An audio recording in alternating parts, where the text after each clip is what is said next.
Larks baseball program would not be possible without their wonderful help and their generous, heartfelt contributions. So at this time, we'd like to introduce to you each of the Larks players along with their host family. Please welcome number 1, Jack Tarosian from Creighton University with his family, Riley and Tara Adams and the family.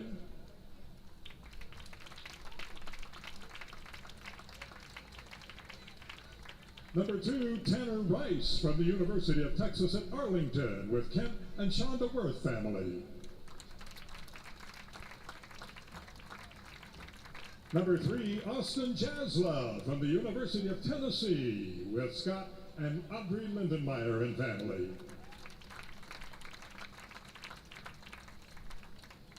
Number 4, Ben Ferenzi from Arizona Western Community College with Mason and Cassie Hickle and family. Number 5, Jackson Halter from Seminole State with Jeff and Brandy Ridgway and family. Number 6, Hunter Rawson from Ohio State University with his host, Daryl Gregg. Number 8, Leo Jimian from East Tennessee State with the Kurt and Amanda Leiker family. Number 12, Palmer Hutchison from Emporia State with his parents and host family, Matt and Kelly Hutchinson. Number 15, Preston Tabor from Dallas Baptist University with the Brett and Melissa Johnson family. Number 17, Brady Rose from Dallas Baptist University. And number 23, Braden Newcart from University of Oklahoma with the Dion and Ashley Newberger family. Brady lived with Dion's father, Dean Newberger. Number 18, Chris Echevarria from Arizona Western Community College with the Joe Hillebrand and Sherry Biddle family. Number 20, Garrett Cruel from Murray State with the Gary and Deb Weatherby family. Number 24, Hunter Parker from Fort Hays State University with the Aaron and Sharon Lunenberger family. Austin Hewitt from Grand Canyon State also lived with the Lunenbergers but had to return home early. Number 25, Cam Walton from the University of New Mexico. And number 31, Ben Baker Livingston from the University of New Mexico with their host, Dave Staub. Number 26, Tyler LaRue from Houston Baptist University with Ken and Jolene Winholtz and family. Number 28, Cade Brown from the University of Oklahoma with the Cody and Tara Graham family. Number 32, Hunter Marshall from the University of Texas at Arlington with the Bryce and Shannon Custer family.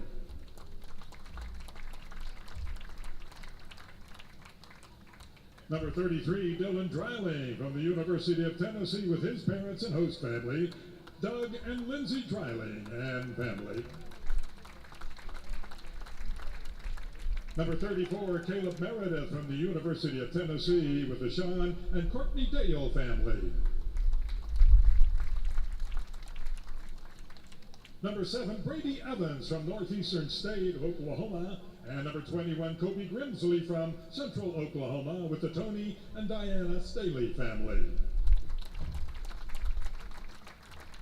And number 14, Sam Hendon from Central Alabama Community College. And number 22, Caden Hare, also from Central Alabama, with their host mom, Jermaine Taggart, along with Jermaine's support group, Travis and Sarah Taggart, Meg, Trace, and Jesse.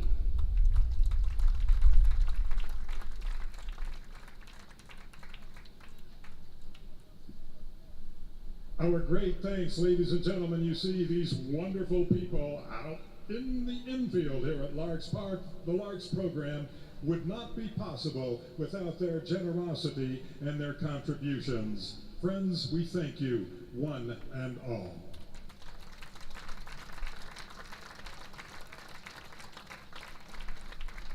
And now, host families and players, we ask that you all please move toward the home plate area for a very special occasion.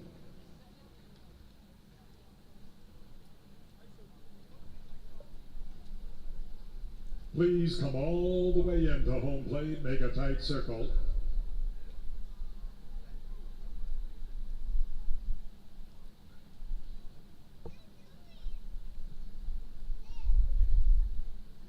Please give your attention to Larks manager Frank Leo for part of this presentation. Ladies and gentlemen, before we introduce the Larks lineup for tonight's game, we want to recognize two very special young men who are 3-year veteran players for the Larks. Please join us in honoring Leo Jillian and Parker Hutchison.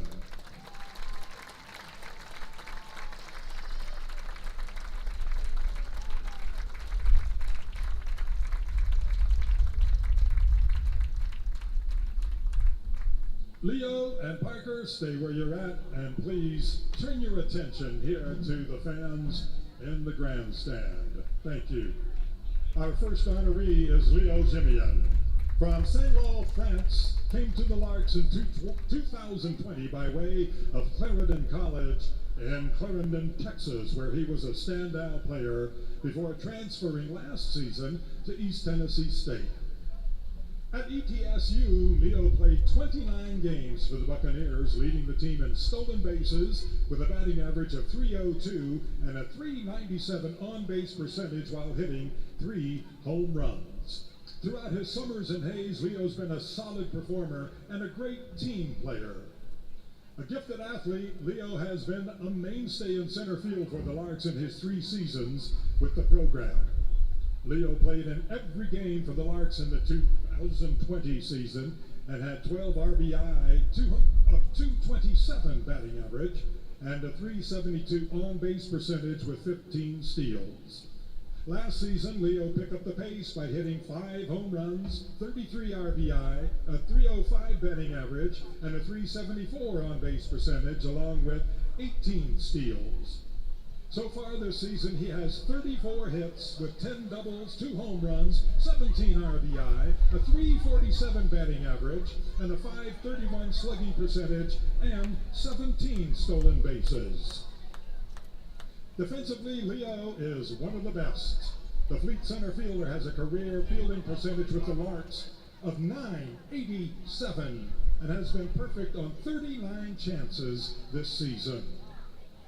He missed some Larks action this summer while he was playing for his home country on the French national team in the European Championships, where he led France to a Group B championship, going 4-0.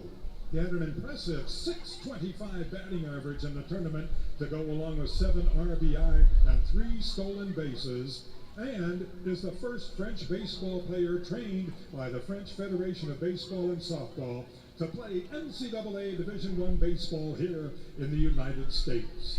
Ladies and gentlemen, please join us in honoring one of the great gentlemen of the game, number 8, Leo Jimian.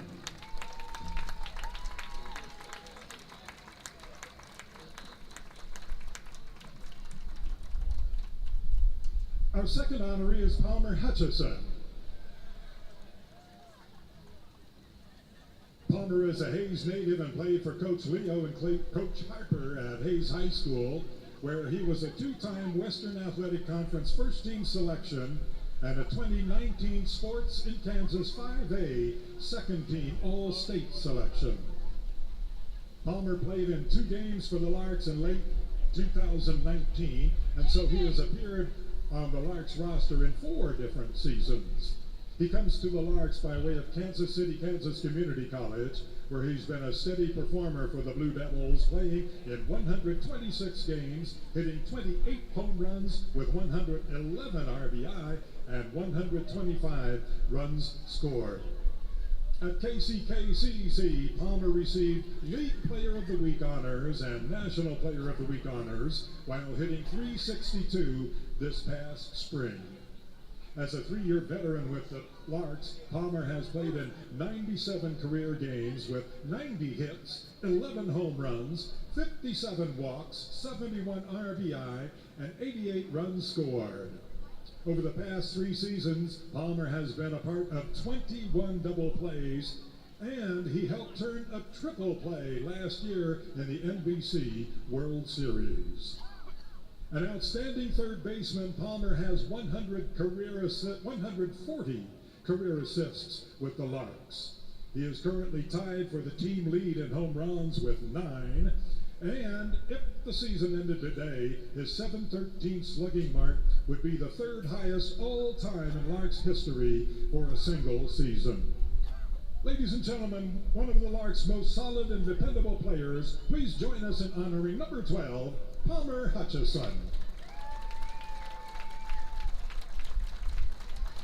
Leo and Palmer, on behalf of the Larks family and the entire Hayes Larks organization, we thank you for your dedication, leadership, sacrifices, and hard work. From everyone in your Hayes Larks family, we wish each of you the very best in all your future endeavors. Ladies and gentlemen, once again, Leo Jimian and Palmer Hutchison.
Good evening, ladies and gentlemen.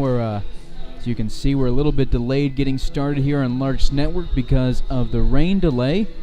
So we'll keep you posted. If you're on the YouTube app, you can check in the live chat to see how close we're getting. We'll give you updates there, but right now we don't have a time frame as when this game will start. Rain has stopped and there hasn't been thunder at the park for a while. So we're hoping we're going to get going here soon before it gets too late to start. It'll be the 41st game of the season. It'll be the third meeting between the Angels and the Larks. Right now we're in a rain delay. Pitchers go to the bullpens to start warming up again, so that is a good sign. We're going to go back to break here on Larks Network and hopefully start back up soon.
what we do here is go back.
Larks baseball, the 76th season.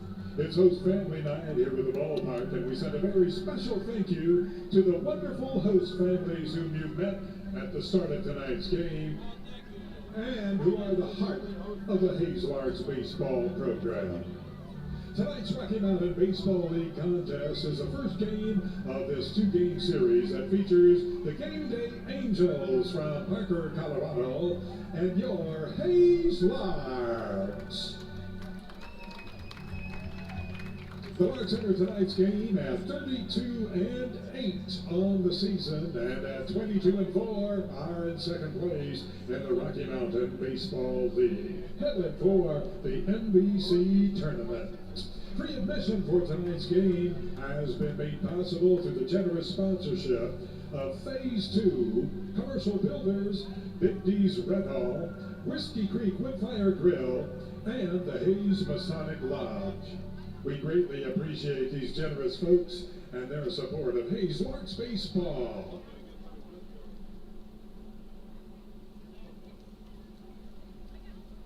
And now let's meet the starters for your Hayes Larks. Yes, baby.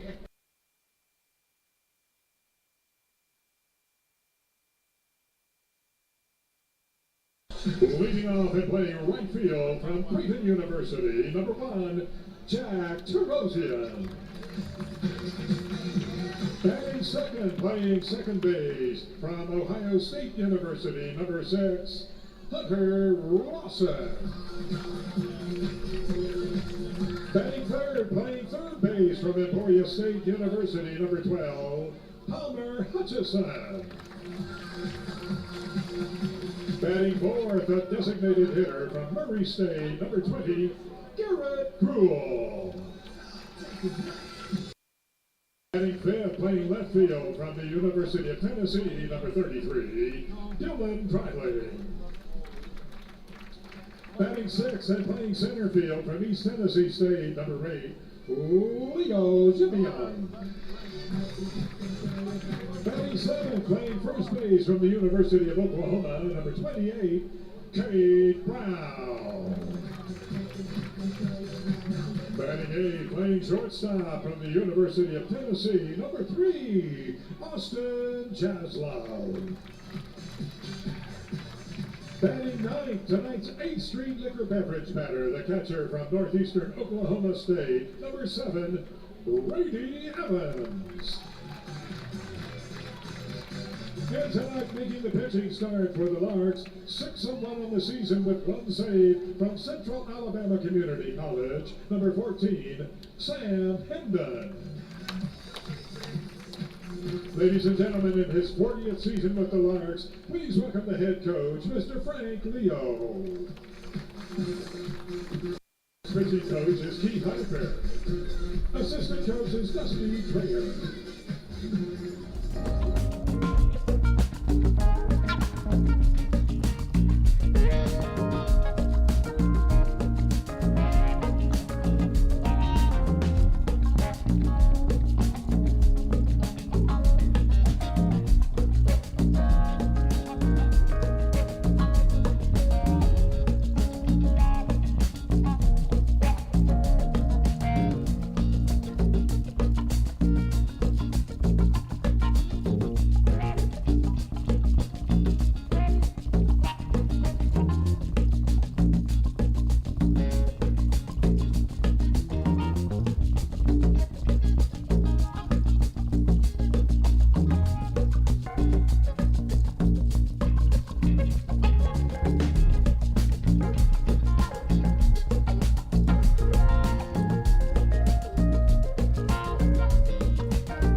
be there too.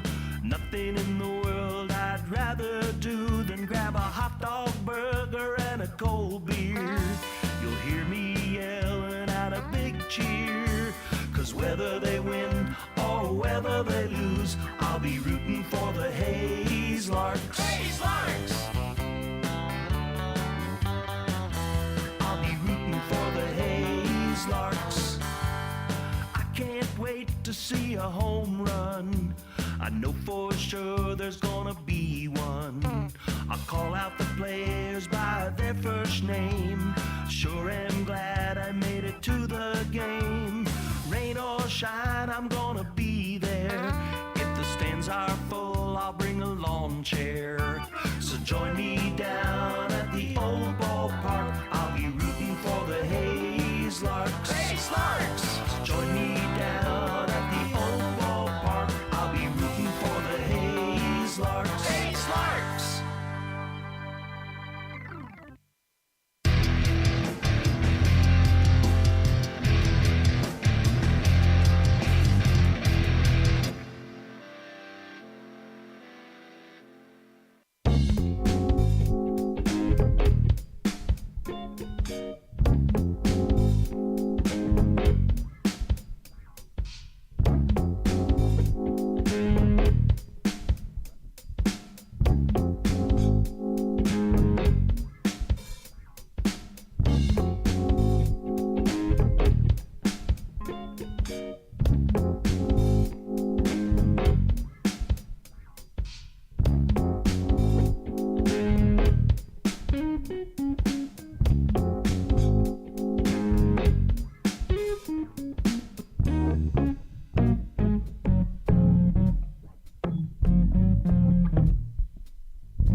Finally underway here in Hayes.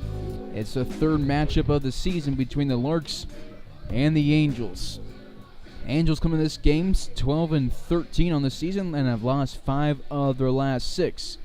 Sam Hendon getting the start today for the Larks, and he has to wait a long time to get his first career Larks starts. Waits until the second last game of the season to see the bump in the first inning. And the game time was pushed back 30 minutes from the original 7 o'clock time, so 30 minutes late, and then we have a 30-minute rain delay.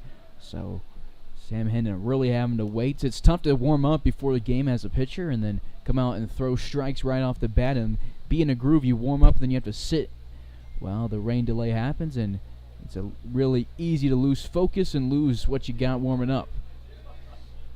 So far, he's thrown 3 pitches, 2 balls and a strike to Van Hodges.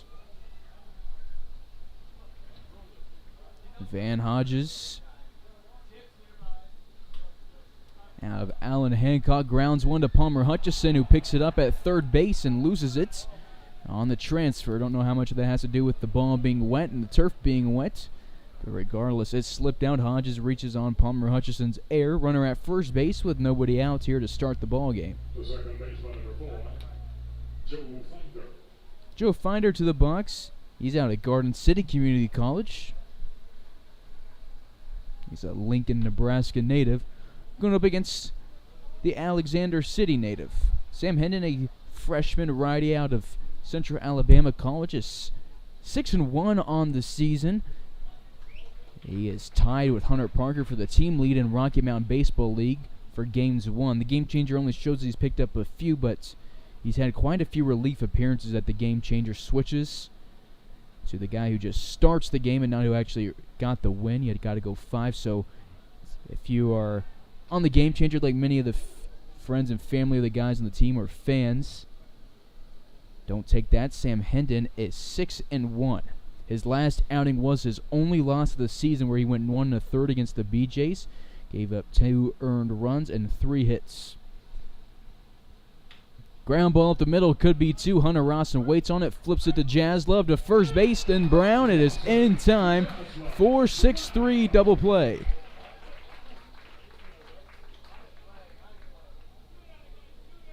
Two away, base is empty quickly thanks to Rosson, Jaslove, and Brown. Hendon did exactly what he needed to do, threw a ground ball pitch and got a ground ball. So the 3-hole Drew Sackett out of North Dakota State University.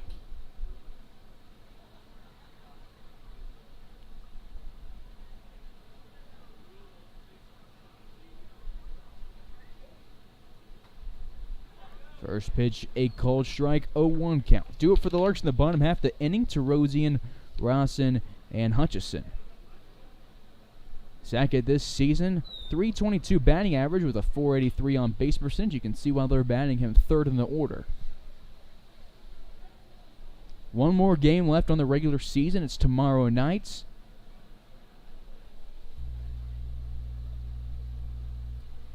Versus the Gameday Angels, Game 2 of this 2-game series. And the Larks will play against Austin and Wichita on Thursday. First game of the NBC World Series for them. 1 ball, 2 strikes to Sackett versus Hendon. Hendon home, off speed. What a beautiful breaking ball up here from the way it was released. Looked like it was going to hit him in the hip and then slid into the inside part of the plate. 3 up, 3 down for Sam Hendon in a hitless first inning. To the bottom half we go. We're tied up at 0-0.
Half of the first, Jack Terosian, tonight's right fielder, will lead things off. His first pitch is outside. He swings and misses at it.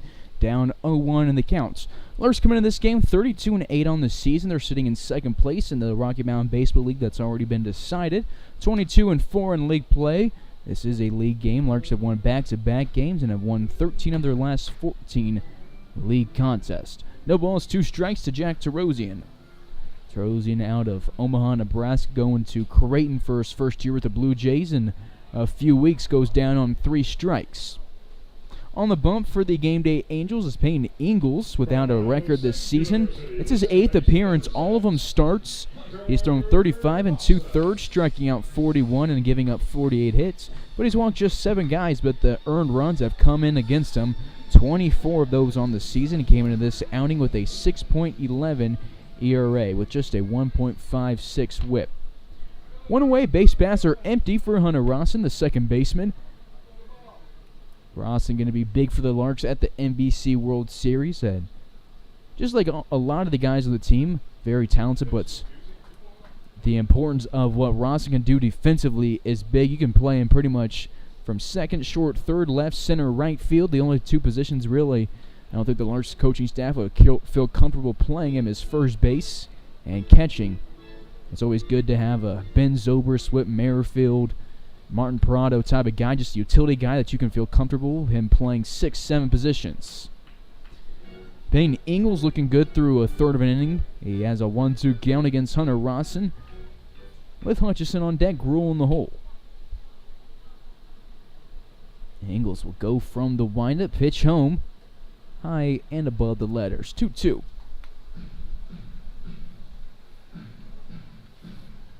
Rawson this season against the Angels hasn't started a game against him, but he has scored 2 runs as a courtesy runner.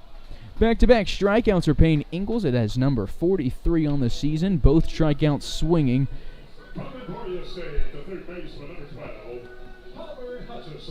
Palmer Hutchison asks Hunter Rawson a question about the pitcher as he walks to the plates with 2 away and the base paths empty. Ingles out of Pitt State. He's a Parker, Colorado native. He's a 6'4 senior for the Pitt State Gorillas. He was a returning guy for the past few years after spending a few years at Colby Community College. First pitch goes into the zone after Hutchison thought it was going to hit him. 0-1 counts. Quickly 0-2. Hutchison swings and misses.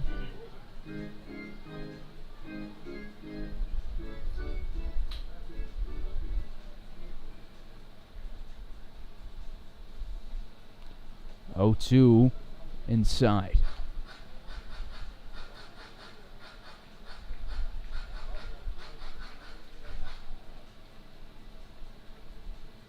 One ball, 2 strikes, 2 away for Palmer Hutchison, the third baseman, who was honored before the game as one of our 3-year Larks, along with Leo Jiminian.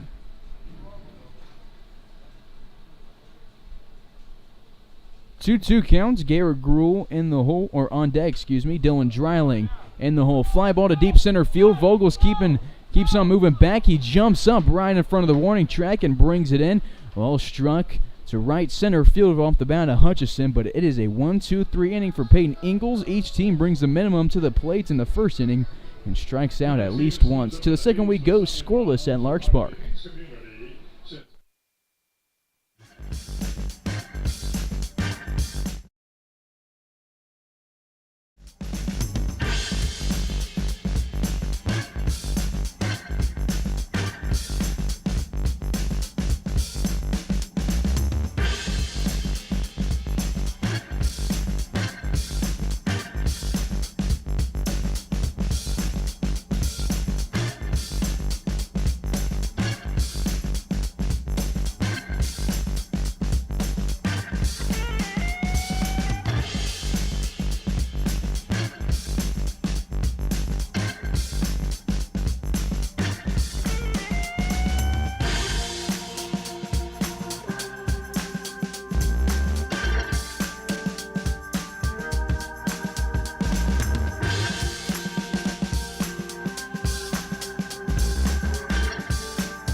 Sam Hendon back to the bump after a scoreless first frame. Fires in a first pitch ball. Just missed the low outside corner to Nathan Vermas, designated hitter, out of North North Dakota State University. He's an Omaha native, just like Jack DeRosian, who's standing in right field. 1 ball, 1 strike to the cleanup hitter. Goldie on deck, both best in the hole for the Gameday Angels. 2 balls and a strike. Hendon in the first inning. 1 runner reached on an error, but then he got him out on a 4-6-3 double play and then struck out Sackett on a nasty pitch to end the inning. That pitch just had some great break late on the delivery, and it was gross. 3-1 hitters count to Vermas. 5th pitch of the inning, grounded to the right side. Hunter Rawson slides for it, pops up and throws to CB at first base for the first down of the 2nd inning. Let's check out that defensive alignment for the Larks from left to right in the outfield. Dreiling, Dominion, Tarosian. Hutchison at third base. Cade Brown at first base. Hunter Rawson at second, and Austin Jaslove at shortstop. Garrett Gruhl was supposed to be DHing tonight, which he is. Don't know why that said Garrett Gruhl at first. It's Cade Brown at first base, not Garrett Gruhl.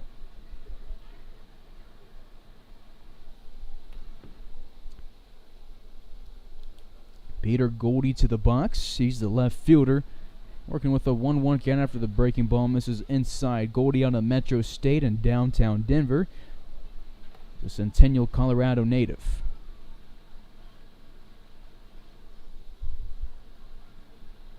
.204 batting average on the summer. He struck out 10 times, Hendon 1 strike away from making it 11. This is Sam's 13th appearance on the bump for the Larks, and it's his first starts. He's thrown 24 innings now with 18 strikeouts, just 6 walks, 20 hits. Came into this game with a 2.35 ERA.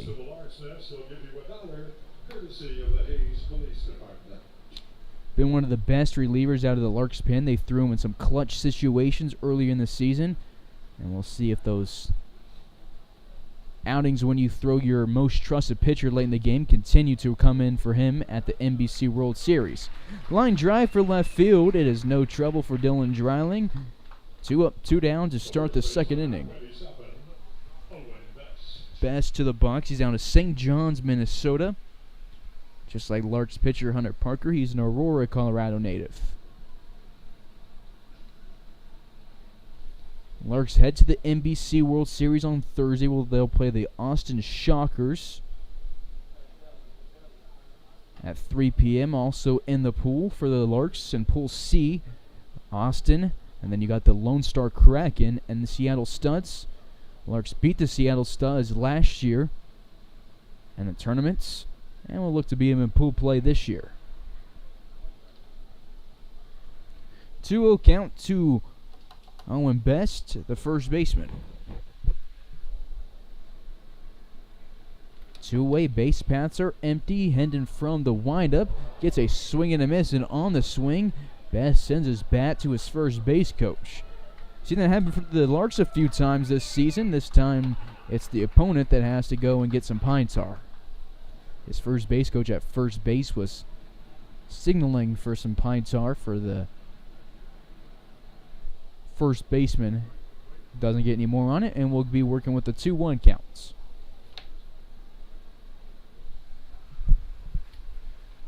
Hendon started 2 games this past year at Central Alabama out of his 11 appearances. Had an 0-0 record on the year.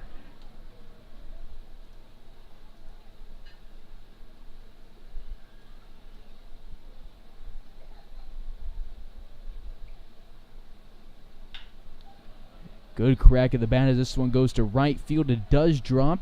Jack DeRosian fields it off a bounce. It is a 2-out single for Best, the first hit of the day for either team. Best at first for Tyler Dingus as he comes to play. Dingus goes to school in Kansas, goes to Neosho County Community College.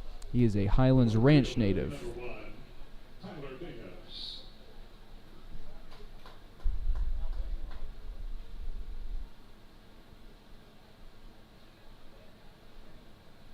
Hendon's first start at Central Alabama was against USC Salgahatchee, where he threw 1 inning and struck out 2 without any hits or runs, according to Central Alabama. And then his second and last start of the season came against Coastal Alabama East, where he got his second start, threw 2 innings in the start, and struck out a season-high 4. Swing and a miss on a good pitch, a ball and a strike to Tyler Dingus. Through for the Larks in the bottom half of this inning, 4, 5, and 6 hitters, Gruel, Dreiling, and Jeminian.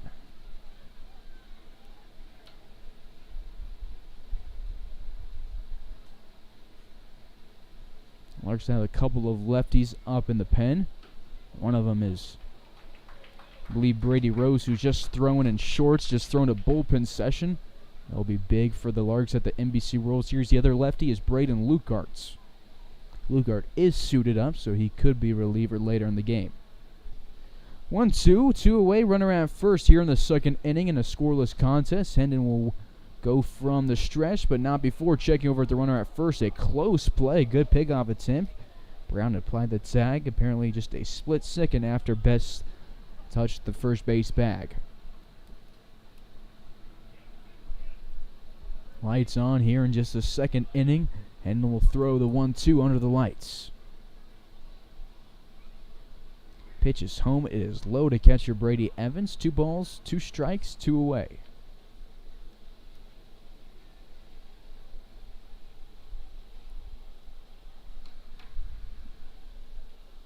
Best standing at first base. He's the second base runner of the day for the Angels, who had a runner reach on a Hutchison error in the first inning.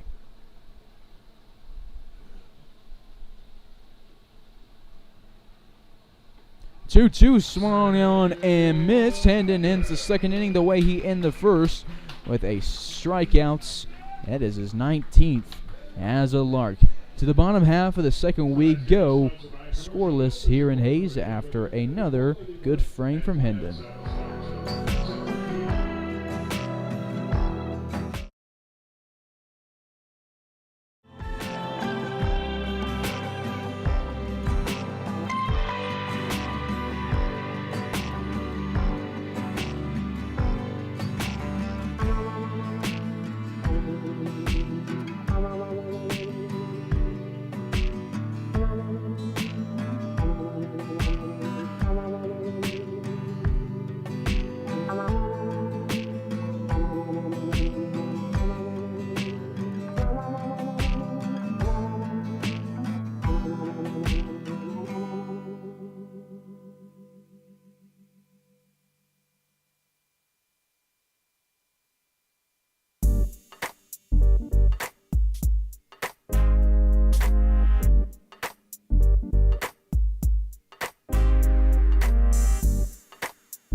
Bottom half of the second, Garrett Gruel leads things off, sees 1 pitch, takes it to the third baseman Hodges. It is 4 up, 4 down with 2 strikeouts for Peyton Ingalls to start the game. He'll face up against Dylan Dreiling, who is off to a really hot streak right now. Garrett Gruel shares some advice with him about facing Ingalls as he rocks his way back to the dugouts. Base pass empty, 1 away in the bottom half of a scoreless second half of the second inning. Back foot slider, Dylan doesn't take a cut at it, 1-0 counts. Dylan had the last game off for the Larks, This year against the Angels, Dylan Dreiling is 2 for 6 with 3 runs and 4 RBIs. He's also picked up 2 walks. One of his 2 hits, a home run, also has a sacrifice fly against the Angels. 3-0 counts. Larks 1-1 against the Angels this year. They split the Colorado series, where the Angels outscored the Larks 22-16 in the 2 games. That first game on the road was the Larks' first loss of the season. It was just one the Larks couldn't find energy getting the start on the road, and they collapsed and just actually got run ruled. Foul ball off to the left side, 3-2 counts. So hopefully the Larks can get rid of the away game troubles as they go to Wichita on Thursday. You can't have a slow start to the NBC World Series. Ingles from the windup.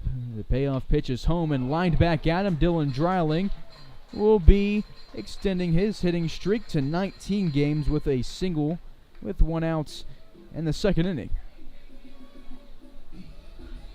From East Tennessee State, the center fielder, number 8, Leo Jimenez. Worked hard for that base hits.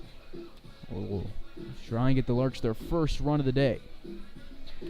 Leo Jimenez into the box, the center fielder out of St. Lo, France.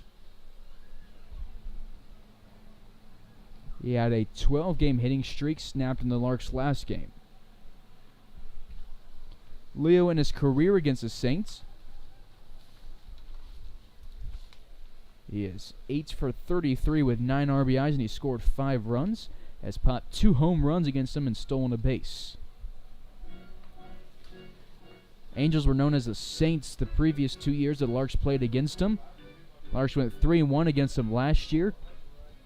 1-1 in Hayes, 2-0 on the road, and then in 2020 split two-game series, 1 in Colorado, 1 in Hayes.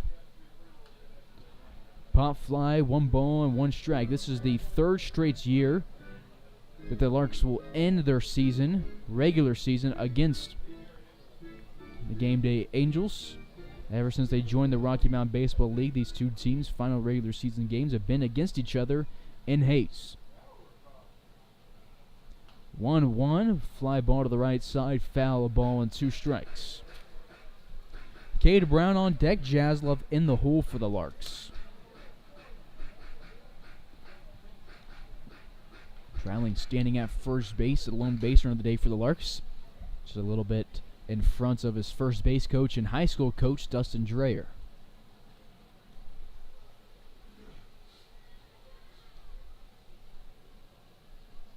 One-two count to Jiminian, who's waiting in the right-hander's batter's box. Gives himself some distance from the plate as there's another check over at Dreiling, who is in safely. Peyton Ingles in his 3 years at Pitt State picked up 15 wins and just 4 losses through 37 appearances. Only 8 of his appearances were in relief, as here in his 8th starts for the Angels this season, he sees a fly ball to the right field where Tyler Dingus gets it for the 2nd out. To Cade Brown, the first baseman out of Oklahoma. He's a 2nd-year Lark. In his 2 years against the Angels, Cade at 4 runs scored, 6 for 13 at the plate with 3 RBIs. Every returning Lark that is a hitter from the past year has hit a home run against them. As against the Angels, Brown with a home run, Brady Evans with a home run, Leo Jiminian with 2, Palmer Hutchison with 2, and Dylan Dreiling with 1 as well. 2 away, runner at first base. The 1-0 pitch to CB is going to be fouled off.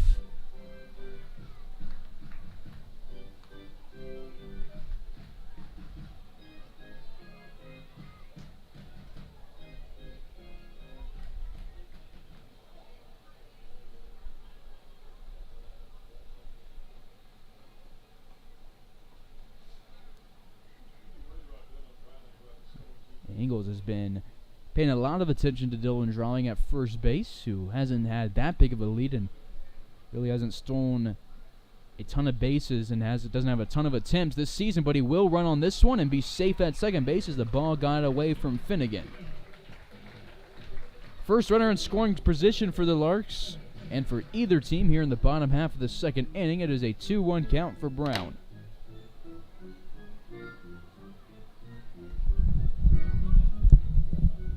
Ingles has struck out 126 guys at Pitt State. Well, just 51 and allowed 186 hits. Line drive goes over the head of Ingles and goes past the diving finder. Perfectly placed for Cade Brown. He gets the Larks up 1-0 with his first hit of the day. 2 singles in the inning and a run. Cade Brown has now driven in 4 runs the past 2 years against the Angels. Runner at first base with 2 away for the Larks as Austin Jaslove comes to play. Jazz this year against the Angels, 2 for 6 with a run scored. Both hits are singles for the Knoxville native. Ingles worked a great first inning, struck out his first 2 swinging on just 8 pitches, and then got a fly out of Hutchison that was struck to right center field. So far this inning, 2 outs, 2 singles, and a run. Tough called strike against Jaslove, 0-1 counts. Ingles familiar with Larks Park. Pitt State's rivals with Fort Hays State, so he's surely pitched and at least been to Larks Park to play against Fort Hays State. Jaslove swinging on the second pitch, 0-2 counts.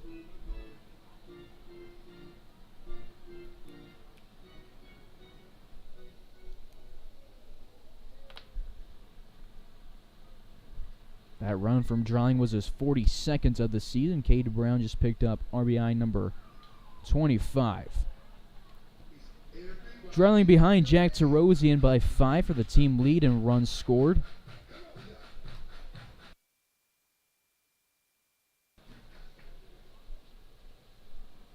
But those 2 guys, Drowning and Terosian, have combined for 92 runs scored this season. 0-2, Jaslove late on the swing, sends it to the right side. On a pop fly, it goes out of the park.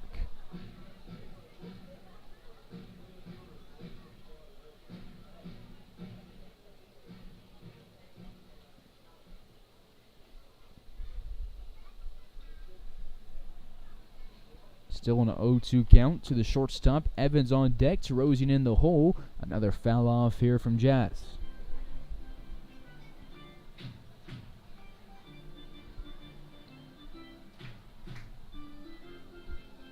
Jaslove back in the lineup today after missing a few games, injuring himself running to first base against Liberal. So good to see him back and healthy. 0-2, good fastball from Ingles will get Jaslove, and they'll leave Cade Brown at first, but the Larks get their first run of the day off the Cade Brown single, bringing in Dreiling. 1-0 Larks to the third and Hayes.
Inning number 3 from Hayes. Sam Hendon from the windup. His first pitch misses just outside. Here to the 8-hole, Noah Vogel. Vogel out of Northwestern in Iowa. Now it's the one in Illinois. He's out of Castle Pines, Colorado. 1-1 is the count to him. He's the left fielder. And he has Finnegan on deck. Hodges in the hole.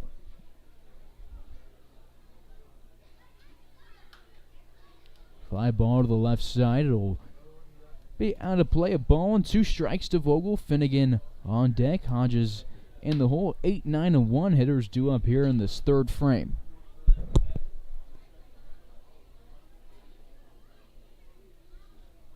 And then from the windup, his 4th pitch of the AB and of the inning will be just slow. Couldn't bait a swing out of the center fielder.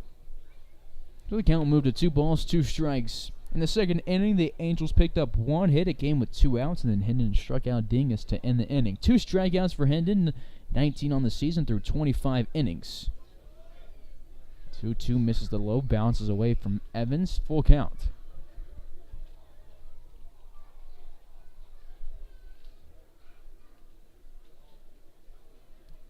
Vogel this season at the plate has played in just 14 games, batting .250.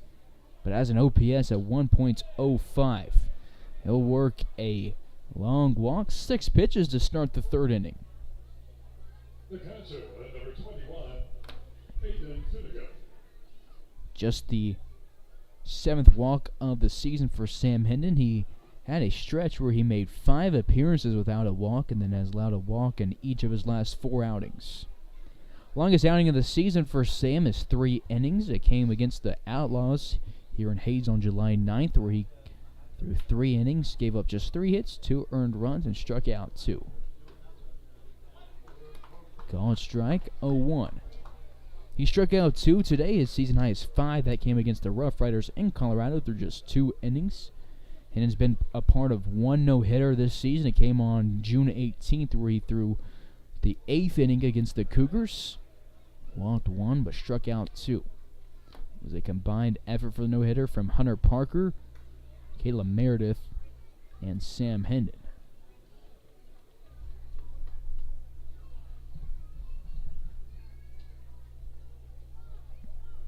Oh, 1 counts. Runner at first. Spin over. Runners back in safely.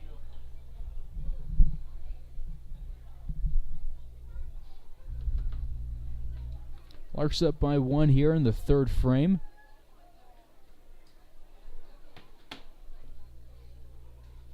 We're going to keep the Angels off the scoreboard. On speed, fools Finnegan. His timing is off on the swing. 0-2.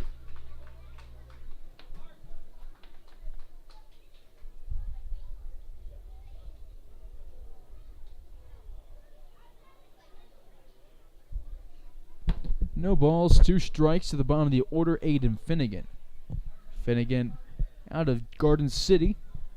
He's a Netherlands native, is from Amsterdam, just like Larks pitcher Luke Terbeek, who had to go back home to the Netherlands earlier this summer.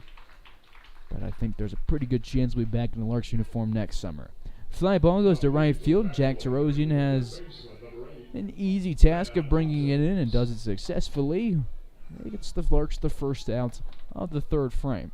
Back to the top of the order, it's Van Hodges who reached on a Hutchison error in the first. And then was out on the Joe Finder double play. This year against the Larks, he is 5 for 10 at the plate at a 3 for 4 effort against the Larks on the 13th of June and a 2 for 5 effort on the 10th.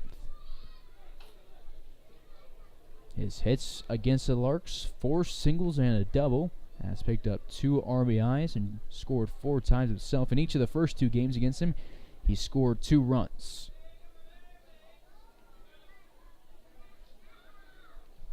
Oh, 1 counts. Finder on deck. Sackett in the hole for the visiting Angels.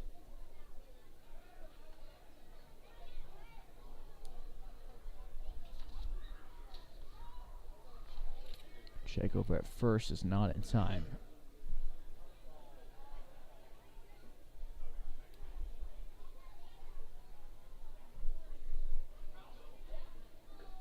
0-1 pitch slides outside. Evans blocks it. A ball and a strike with one away and a runner at first.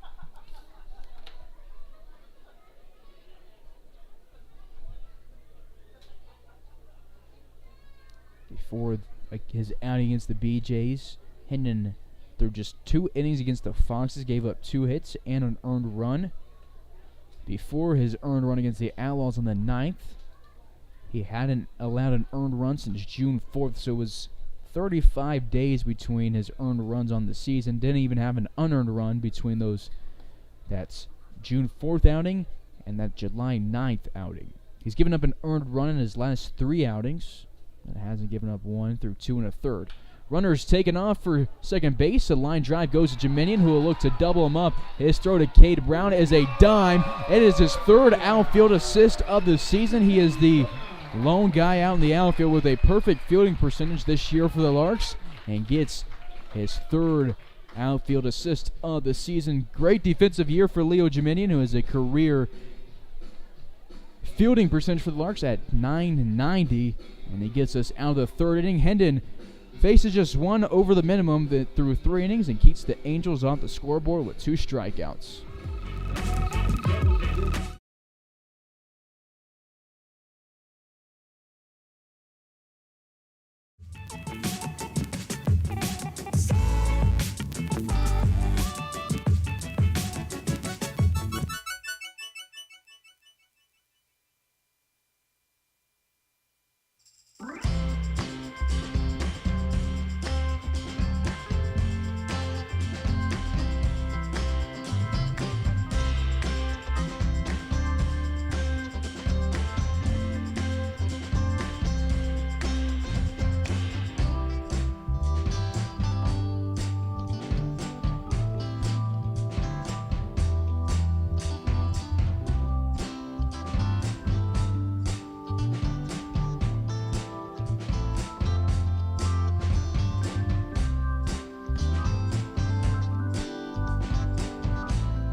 Brady Evans to lead things off in the bottom of the 3rd.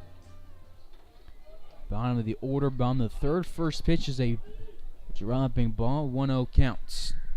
Brady this year against the Angels, 2 for 5 with an RBI. One of his hits a double in his career against the Angels. 6 for 17 at the plate with 6 runs scored, and he's driven in 4 runs. 2-0 count to our catcher with Terosian on deck. Rawson in the hole for the Larks.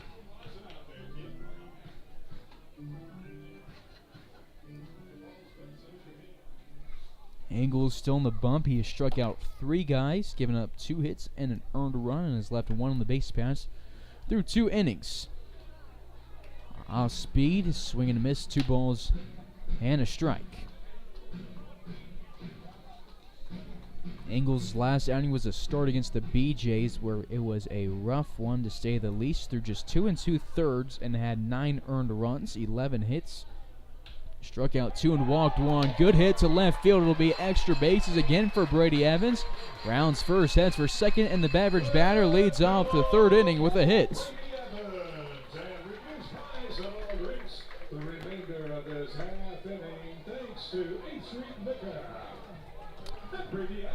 Brady Evans now with 2 career doubles against the Angels.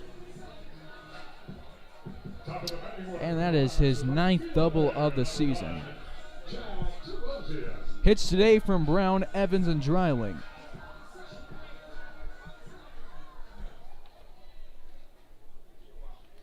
Runner at second base. Courtesy runner for the Larks is Tanner Rice. Out of UTA as Jack Terosian steps to the plate.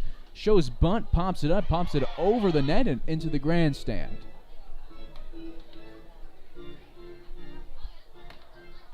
Hunter Rawson standing on the on-deck circle. Palmer Hutchison in the hole. Balls to the Larks nest.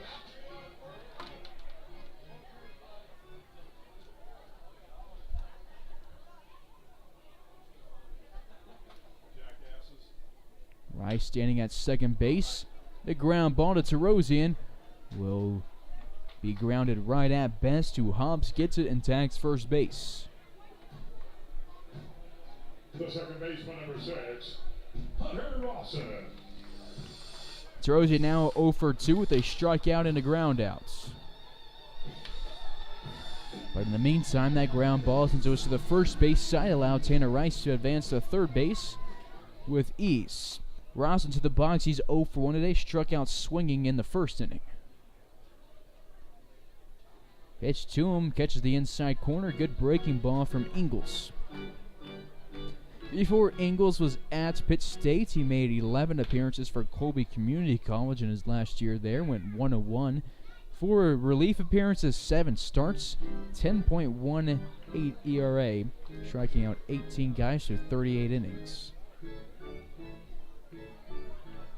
Rawson 0 for 1 this season against the Angels. After striking out in the first inning, he has scored 2 runs and is looking for his first hit in his second at-bats. Tough outside part of the plate call, a ball and 2 strikes. Palmer Hutchison on deck for the Larks. Garrett Gruhl in the hole. There's one away with a runner at third base. Here in the bottom of the third inning, Larks up by 1, looking to extend their lead. Off the bat, Rosnu grounds one to Sackett. Tanner Rice breaks home, keeps an eye at the shortstop. Shortstop throw to Bess is going to be caught. It's a good scoop from the first baseman to save an error. Rawson 0 for 2 now, but does drive in a run. It is 2-0 Larks here in the bottom of the third. We go to Palmer Hutchison, who's having a great year at the plate, as one of a few Larks who are slugging it up. If the season ended right now, the Larks would have 3 guys in the top 7 for a single season slugging percentage, and the Larks record book. Dryling currently in first, Hutch in third, LaRue currently in 7th. 2 away, it is a called strike to Hutchison, who is slugging .713 this season, off to a great start. He's picked up 40 hits this year and driven in 36 runs. 0-1 to Dryling, to Hutchison, outside. A ball and a strike, 2 away, bases are open. Hutchison against the Angels in his 3-year career. 12 for 32 with 9 RBIs, 3 walks, and 8 runs scored. He has 2 home runs against him and has picked up 3 triples. One of the first times the Larks ever played the Angels was on June 17th of 2020, and Palmer Hutchison had his first home run against him and was the first Lark to hit a home run against the Saints. I'm not sure if it was his first career one or not. I'll look into that as he's working with a 3-2 count. Hutch, no home runs last year, but is currently tied with Dylan Dryling for the team lead with 9 long balls this summer. Payoff pitch from Ingles, swung on and missed. Ingles has struck out at least 1 in every inning, but the Larks, thanks to the Brady Evans double, get a second run on the day, and they will take a 2-zip lead to inning number 4 from Hayes.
top of inning number 4. Hendon needs one more out to have his longest career outing as a Lark. He'll look to get against Joe Finder, who grounded into a Rawson Jasla Brown double play in inning number 1.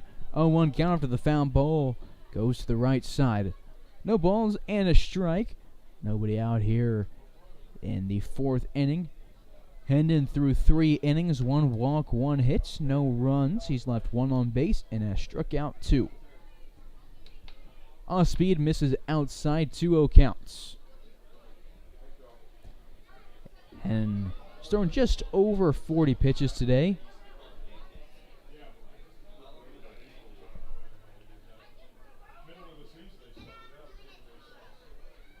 1-1, pop fly back, a ball and 2 strikes.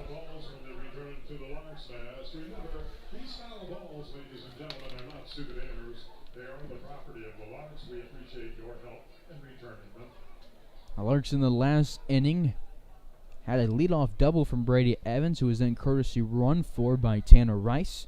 The Larks grounded out 2 times and struck out, but it was enough to bring home Tanner Rice. Strikeout number 3 on the day for Sam Hendon, number 20 in his Larks career. It's his first leadoff strikeout of an inning after he ended the 1st and 2nd inning with a strikeout looking and then a strikeout swinging in the seconds. 1 away, base paths are empty for Drew Sackett with Nathan Vermas standing on deck. Peter Goldie in the hole. Sackett 0 for 1 today. He struck out looking against Hendon to end the top half of the 1st. Hendon looks home, gets the signs from Brady Evans. Hendon now working his longest outing of the season. Slider in the zone, called strike.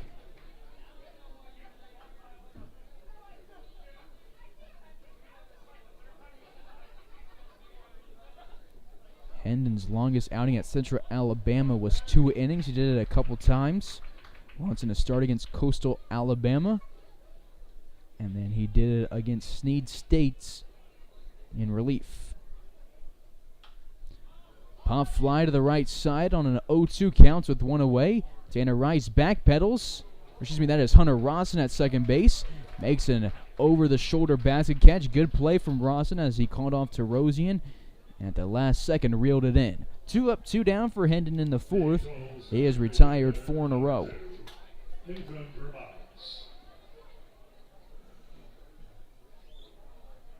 Nathan Vermas to the dish. He grounded out to Hunter Rawson for the first out of the 2nd inning and his lone at bats.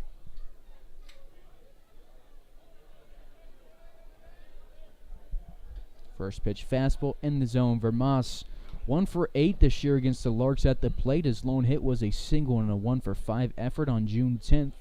His lone hit was a single, then he struck out 3 times. Right down Broadway. Not sure what Vermas is waiting on. He is down 0-2.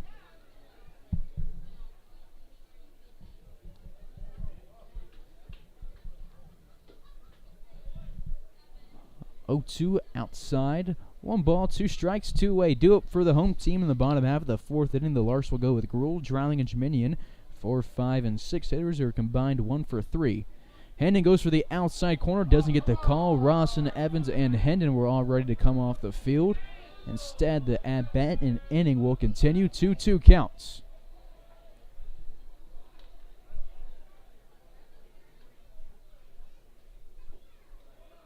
And then tries to go outside again, goes 2 outside. 3-2 counts.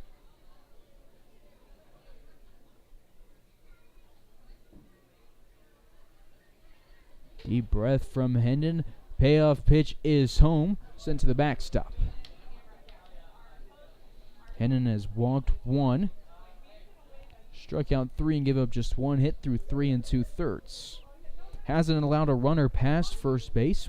A couple have reached there, 1 on an air, 1 on a single. Actually 3, and then because the guy reached on a walk in the 3rd inning. But it won't matter here in the 4th. He starts out the inning with a strikeout and ends it. Bookend strikeout swinging. That is his 4th of the day, number 21 on the season, through 27 innings. He's faced a minimum now in 2 different innings and gets them to go down in order in the 4th. Larks lead by a couple as we go to our half of inning number 4. Ladies and gentlemen,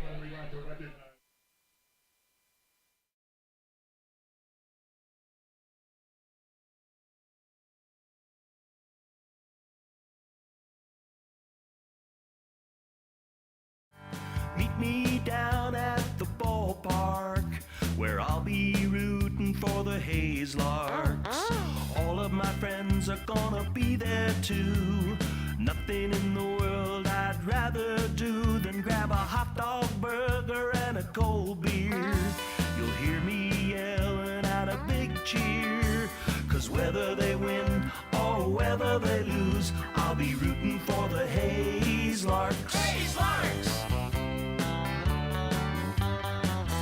I'll be rooting for the Hayes Larks. I can't wait to see a home run. I know for sure there's gonna be one. I'll call out the players by their first name. Sure am glad I made it to the game. Rain or shine, I'm gonna be there. If the stands are full, I'll bring a lawn chair. So join me down at the old ballpark. I'll be rooting. Larks. So join me down at the old ballpark. I'll be rooting for the Hayes Larks. Hayes Larks. Bottom half of the fourth, Garrett Gruhl will lead things off as the sun sets in Hayes. 1-0 counts. Nobody out, nobody on. It's now 2-0. And hear people in the crowd talking about the sky as pretty as the sun's setting here in Hayes. You can kind of see it on the screen. There's rain clouds out in center field, but we've already had the rain and we were delayed because of it. So hopefully no more coming in until at least after the game. 2-1 counts as the third pitch of the AB is a called strike. Gruhl is 0 for 1 today. He grounded out to Hodges in the second inning to start it. It's his second leadoff inning today after Hutchison's been the third out of 2 innings. Drilling on deck, Jeminian in the hole for Hayes.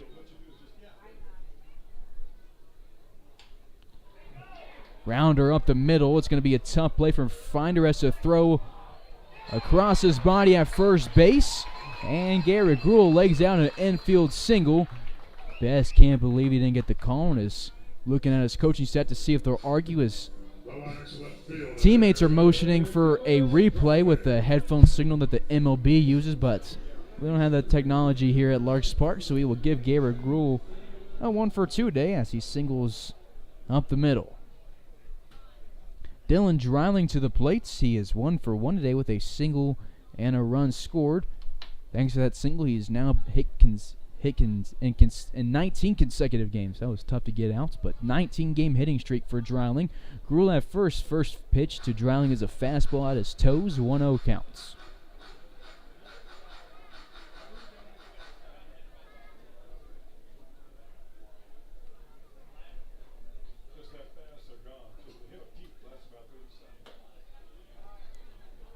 Two balls, no strikes. 34th game of the summer for Dylan Dreiling. And his career game number 58 for his grandfather Frank Leo at the Hayes Larks. Pop fly goes towards the Larks dugout. Hodges and Finnegan chase it. It'll be Finnegan who makes the catch from the catcher spot, calling off his third baseman. Dylan Dreiling will now be working with a 1 for 2 day. To Leo Jeminian we go. One away, runner at first here in the bottom of the fourth. Larks up by a pair.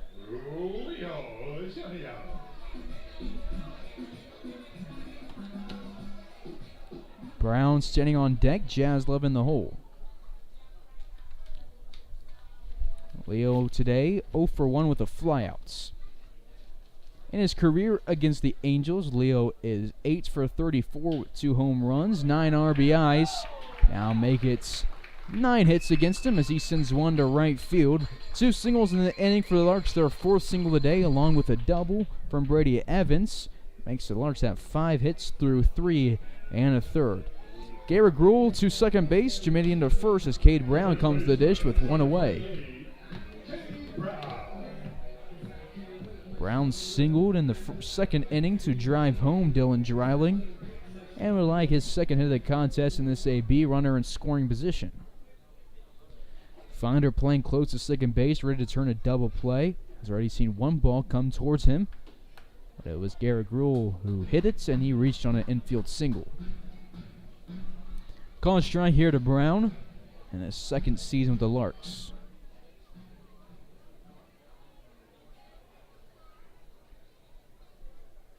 Nobody holding Jiminy at first base. He has a big lead as the pitch goes outside. Frenchie at first base is a very fast base runner for the Larks. Stolen 17 bases this season. And in his Larks career, he has stolen 50 bases. 2-1 counts to Brown.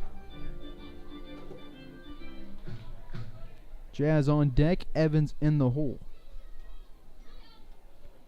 Garrett Gruhl sitting at second, Leo Jiminian at first base, one away. Ingles takes a look at Gruhl as the pitch is home. It'll be at the corner.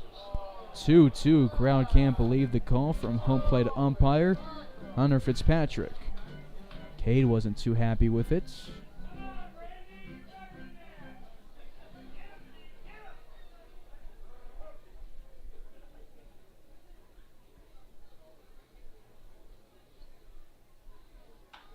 Two counts.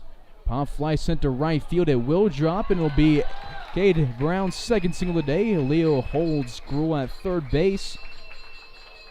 2 for 2 day for CB. Gruhl at third, Jiminy at second, Brown at first. The bases are loaded for Austin Jaslove. That'll be a little bit before he gets a hit, as out of the dugout for the Angels is their head coach, Mike Coons, in his 7th season. So we got a second. Let's talk about some Larks who have been killing it. We talked about the slugging guys, Drouling, Hutchison, LaRue, who had all finished top 7. And we've talked about Dylan Drouling a lot, but a guy we haven't talked about, and maybe it's because he's still 2/3 of an inning away from qualifying for the Larks leaderboard. Got to throw 25 innings to qualify from the way it's been set up. But Brady Evans is having a heck of a year. If the season ended today, and he, let's say hypothetically we round up, he has thrown 25 innings. His strikeout per 9 innings rate of 15.5 would be tied for first place, and his ERA mark of 0.74 would be the 5th highest in Larks history. If you want to check out more Larks records, head to the Larks website where you can see their schedule, the roster, and records and more about Larks history. There's a ton of stuff on that website. One away, base is empty for Austin Jaslove. He has Garrett Gruhl at third, Jiminian at second, and Brown at first base. Jazz is 0 for 1 today with a strikeout. His first pitch is going to be popped up. It's going to go into the grandstand, and Jazz will be working with an 0-1 count. Larks with 6 hits today, half of them in this inning. Garrett Gruhl started us off with an infield single.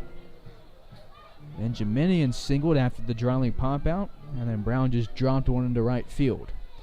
Corners of the infield in, Best at first base, Hodges at third, looking to prevent a run from scoring. 0-1 to Jaslove. It's above the letters, a ball and a strike.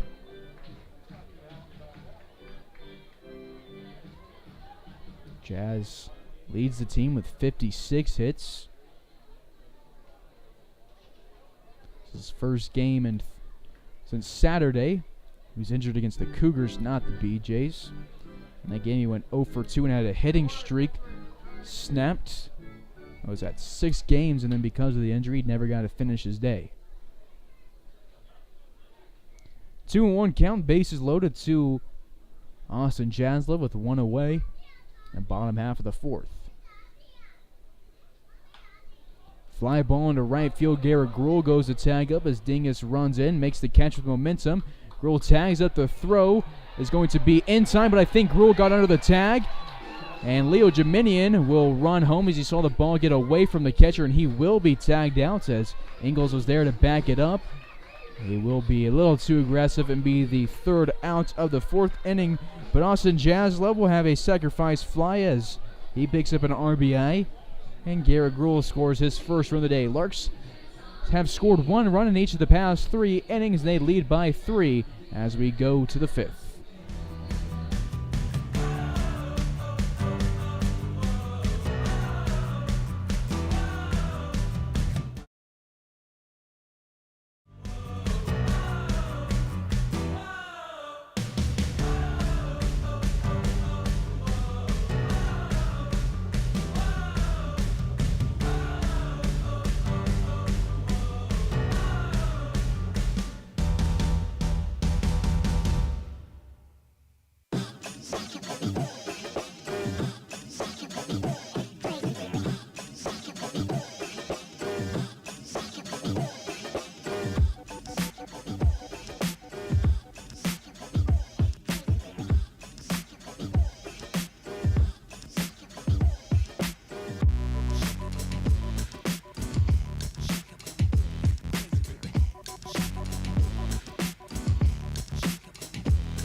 Top of the fifth, Hendon's day will be done after 4 really good innings.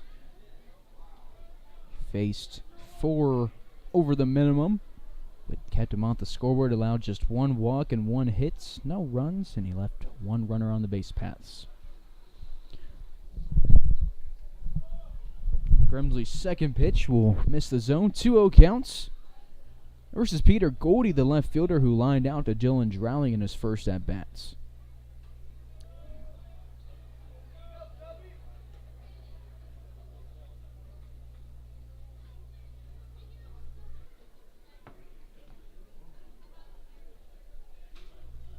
.3-0 count to the left fielder, batting 5th in the order. In the zone here from Grimsley, 3-1 counts.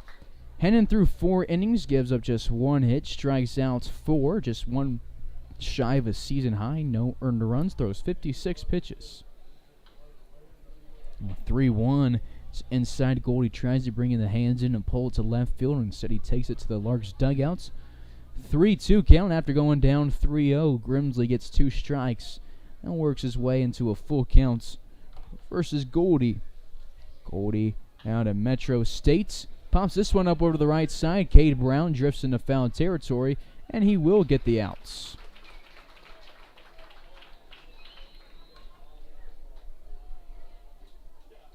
The first baseman, number 27, Owen Best.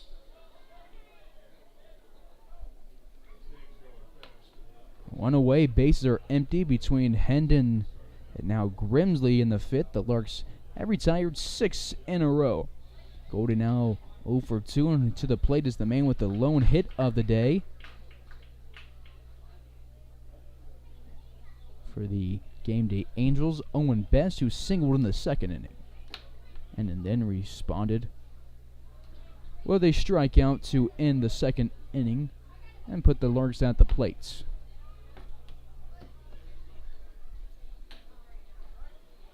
Fastball outside, 2-1.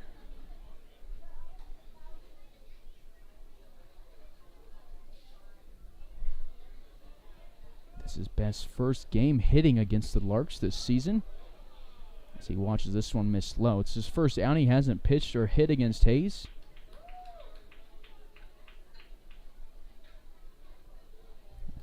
The count now shows 2-2.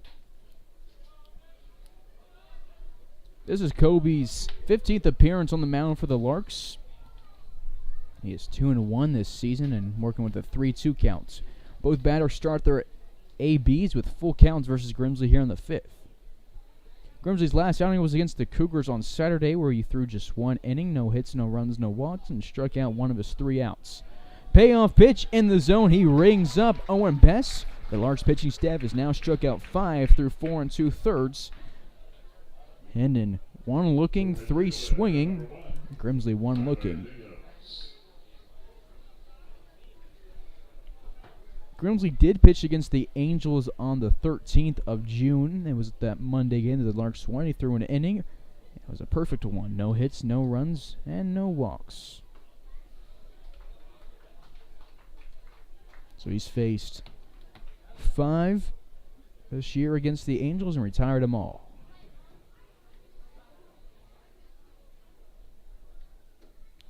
Swing and a miss on the 0-1. Quickly, we're 0-2 against Tyler Dingus, the right fielder, out of Highlands Ranch, Colorado. 0-2 count, 2-way base paths are empty in the top of the 5th. Grimsley home. Swing and a miss, a 3-pitch strikeout. He strikes out 2 here in the 5th inning and works a 1-2-3 inning. He's now struck out 21 on the season through 22 and a third. To the bottom half of the frame we go. Larks up 3-0.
bottom of inning number 5 here from Hayes.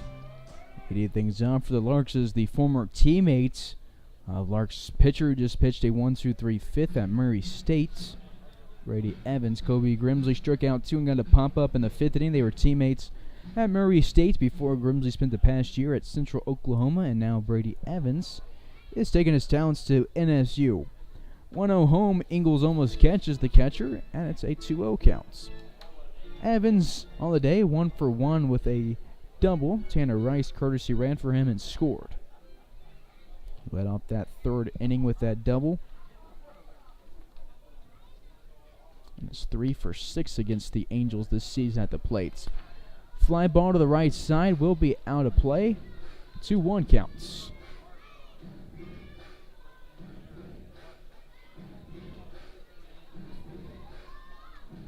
Tarosian on deck, Rawson in the hole for the Larks. Ingles still on the bump, goes from the windup home. Evans thinks about checking the swing. The pitch ends up right down the middle. And now we'll be working with the 2-2 counts. 2 balls, 2 strikes, nobody out, nobody on here in the bottom half of the 5th frame. Larks today have 6 hits. They've scored 3 runs and left 2 on the base paths. They are yet to pick up a walk against Ingles.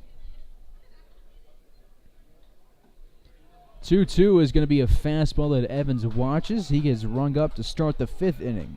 Top of the batting order for the Larks, the right fielder, number 1, Jack Tarosian. Back to the top of the order in the bottom of the 5th. We have had 3 different inning leadoff hitters today. Tarosian led off the 1st. Garrett Gruhl led off the 2nd and 4th inning, and Evans leads off innings 3 and 5. Jack Tarosian at the plate. He is 0 for 2 today with a strikeout and a groundout. He's played in all the games against the Angels this season and is 1 for 9 at the plate against him with a double. Scored 2 runs and driven in a run, but he's also picked up a trio of walks. Jack is playing in his Rocky Mountain Baseball League leading 38th game of the summer.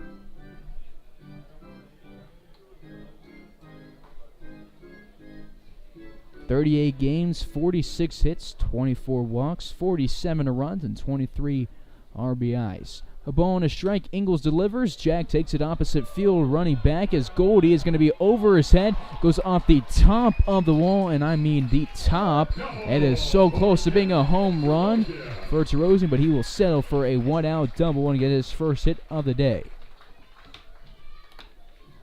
Jack now with 12 doubles this season. Had just a little bit more air under it. Would have been his 3rd home run of the season, his 2nd at Larks Park.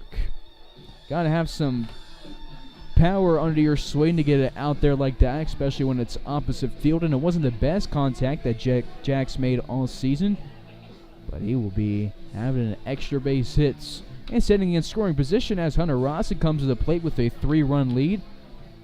Rawson is 0 for 2. The top 3 in the order before Tarosian's hits were combined 0 for 6. Larks get their 7th hit of the day. It is their 2nd double. The other 5 hits are all singles. Rawson sends his first delivery into right field. Dingus moves towards it. Tarosian's tagging up. Dingus runs in, makes the catch. His throw to third base is going to go off of either the glove of Hodges or the body of Tarosian. It looked like it was off of Tarosian from up here, but it doesn't look like he's shaken up by it at all. He tags up on the Rawson flyouts and is 90 feet for making it a 4-0 game. The third baseman, number 12, Palmer Hutchison. It appears that it's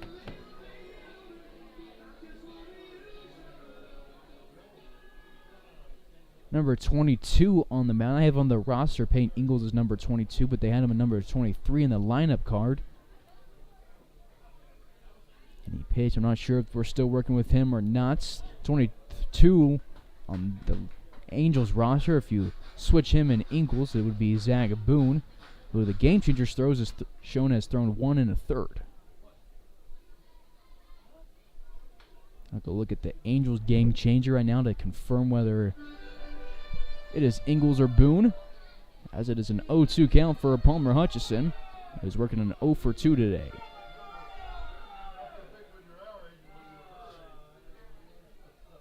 It is still Ingles on the bump according to Gameday's game changer, so that's what I believe the Larks game changer appears to be wrong. So if you're looking there for live stats, keep that in mind. But it's an 0-2 counts for Palmer Hutchison. Rosian sitting at third base. Larks have a double, strikeout, and a flyout so far in the second inning. They're looking for their fourth consecutive inning with a run scored. Hutchison chops this one to the dugouts and will be down 0-2. Still, Larks on the mound through 5 innings. They've given up just 1 hit, 1 walk, and no runs. Ingles from the windup pitch home is a fastball outside. Hutchison does get rang up. Hunter Fitzpatrick still caught the zone. Palmer gives him a side eye as he walks back to the dugouts and ends the 5th inning. Larks leave Rosian at third base. Have now left 3 on the day as they go scoreless for the first time since the first. They lead by 3 as we go to inning number 6.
Top of the 6th, Kobe Grimsley goes back to the bump after working a 1-2-3 fifth and getting the side retired with 2 strikeouts.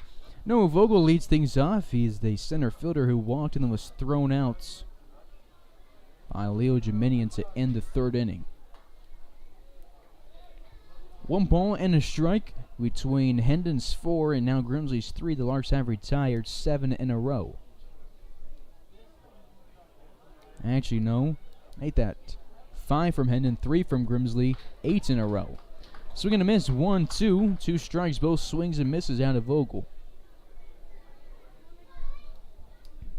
Top half of the 6th inning, Larks up by 3. They haven't given up a hit since the 2nd inning and haven't seen a base runner since the 3rd. Just outside, 2 balls, 2 strikes.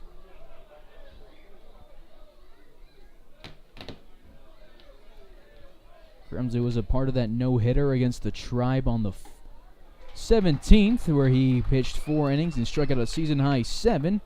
He now gets strikeouts number 3 of the day. The catcher, number 21, that outing from Kobe Grimsley, 4 innings, no hits, obviously, no walks, no runs.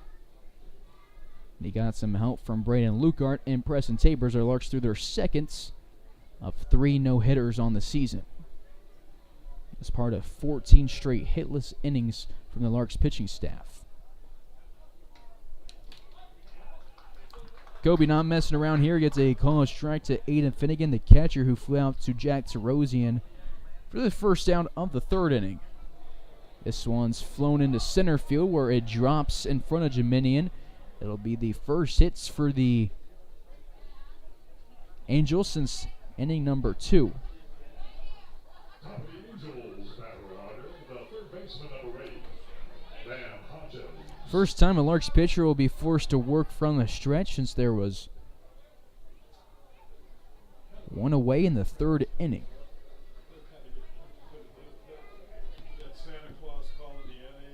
One away, runner at first base as we go back to the top of the order. Van Hodges, who is 0 for 2 today with a flyout. And then he reached on an air to start the game, but Sam Hendon got him out. He got a ground ball to his second baseman, Ross, who tossed it to Jazz, who then threw to Brown for a 4-6-3 double play. Fly ball to the right side. Brown chases it all the way to the wall where it drops on the other side. I believe we're working with an 0-2 count right now. Or 0-1 count, excuse me. Finder on deck, Sackett in the hole. Grimsley looks in, gets a sign from his former teammate at Murray State. Evans looks over his shoulder at first base, goes home from the stretch. Swing and a miss on pitch number 2. 0-2 counts.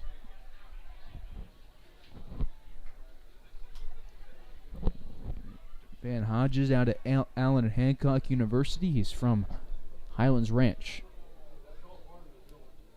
No balls, 2 strikes. Grimsley from Atoka, Oklahoma, throws a slider that goes outside. Evans slides to his right to block it and keep that runner at first base. Just 2 hits today for the Angels. 1 runner left on, no runs, and a walk. They haven't gotten a runner past first base today.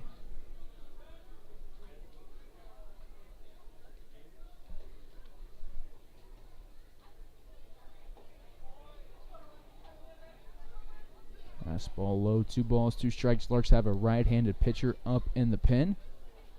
I believe it's Chris Echevarria.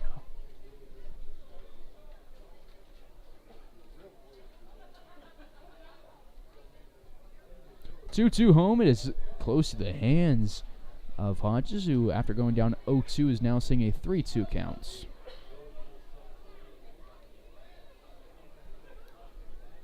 Runner at first, 1 away. Grimsley looks over at the runner at first. He retired his first 4 that he faced, then allowed a single from Finnegan.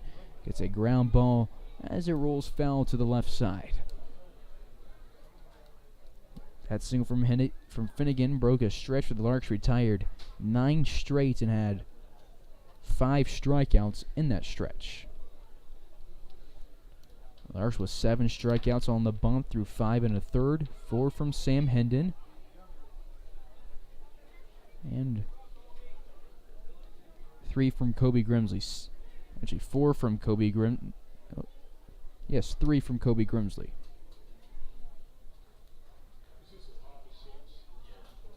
So 7 strikeouts today. This pitch is home on the payoff pitch. It will be dropped into left field where it goes past Dreiling, and then Jimenez there to back it up where he kicks it. Finnegan was looking to go to second base, but ends up staying there as the Angels, for the first time, have a runner at second base and have 2 on. Second baseman number 4, Joe Finder. Back-to-back base hits. There's 2 on with 1 out as we go to Joe Finder, who's 0 for 2. This is where Grimsley's got to go right after a guy that Hendon got the best of. He got him to ground out onto a 4-6-3 double play and then struck him out swinging in his 2 at-bats against him. Finder at the plate this year, a .260 batting average. He struck out 15 times, picked up 19 hits in the meantime, through 73 at-bats. Evans gives his signs to his defense after having a chat with Grimsley. Goes back and squats behind the plate. No wind here in Hayes. That flag out in left field not moving. It's one of the cooler nights that we've had in a while thanks to the rain. As Grimsley goes home, his first pitch is a little bit wild. It's a fastball low. Evans grabs it and pops up and looks the runners back to the base. Does the signature move where you bounce it around a little bit to intimidate the runners and get them to go back to their bases.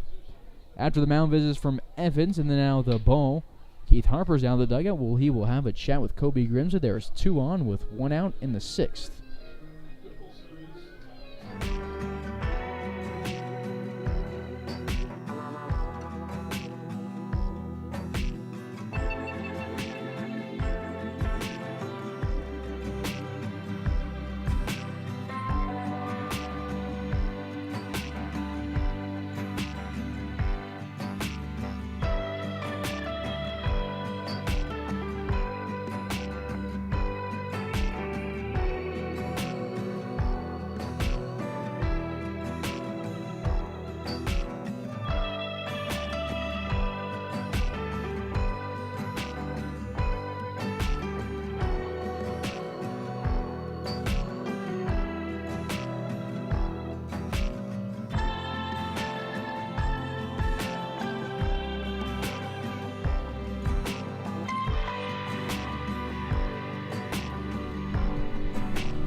2 on, 1 out in the top of the 6th as we go to the 2-hole in the order. Joe Finder is working with a 1-0 count. After a low fastball, now an off-speed misses outside, 2-0 counts. Hodges singled, following up Finnegan's doubles. Or, excuse me, his single. So there's 2 on with 1 out. Angels are going to score their first run of the day. 3-0 count. Grimsley misses in a couple pitches after the mound visits. Still a righty up in the pen for the Larks. The bullpen of Gameday is empty. 3-0, can't walk, the bases loaded. So Grimsley tries to throw a strike and gets it. Taken all away is the second baseman. Now there's a 3-1 count. Joe Finder from Lincoln, Nebraska is familiar with the state of Kansas, though, as he plays at Garden City Community College. 3-1 fly ball into center field. Jeminian is running back. He is looking up. It'll drop on the warning track. Roll the ball. It'll score at least 1. They're waving a third home. Jazz Love cuts off the throw. Evans is pulled away from home plate but gets the ball and applies the tag. Relay Jazz Love from Jeminian is home. What a great throw from Jeminian. And then Jazz Love throws one home. It was in time, but it pulled Evans away from home plate, but he still was able to apply the tag.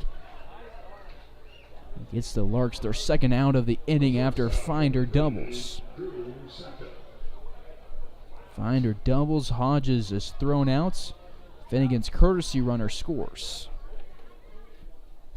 We've seen Brady Evans make some quick adjustments after fielding balls at home plates because of throws. I saw him dive for a tag earlier this season. That's a guy who'll just do what it takes to get that out at home plate. And as a catcher, that's kind of what you play for, though. You love those moments, and you don't get them very often, especially with how good the Larks pitching staff is. But he's done it a few times this season, and he's going to do what it takes to get a win, no matter if it's Summer League, NCAA ball, or whatever. Brady Evans got that dog in him.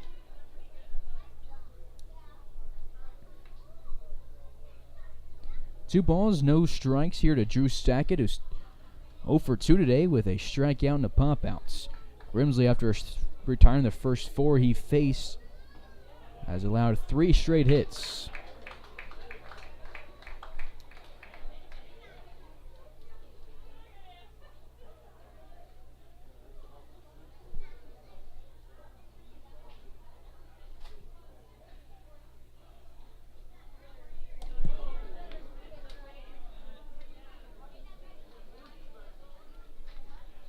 Pitch will catch Sackett, and that will put the 4th straight guy on.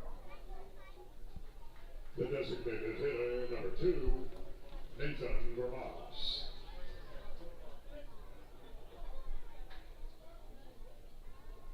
Vermos to the plate. Working an 0 for 2 day. Due for the Larks in the bottom of this inning will be Gruhl, Drowning, and Jeminian, but I'm not sure Garrett Gruhl will be batting. There's a guy in the dugouts who looks like Gruhl that's not suited up anymore, but I don't think it's him because I think I see a Murray State helmet up and move in the dugouts. Quickly, 0-2 at the counts. Grimsley wants to work out of the 6th inning. He already has an earned run, has given up 3 hits and hit a guy.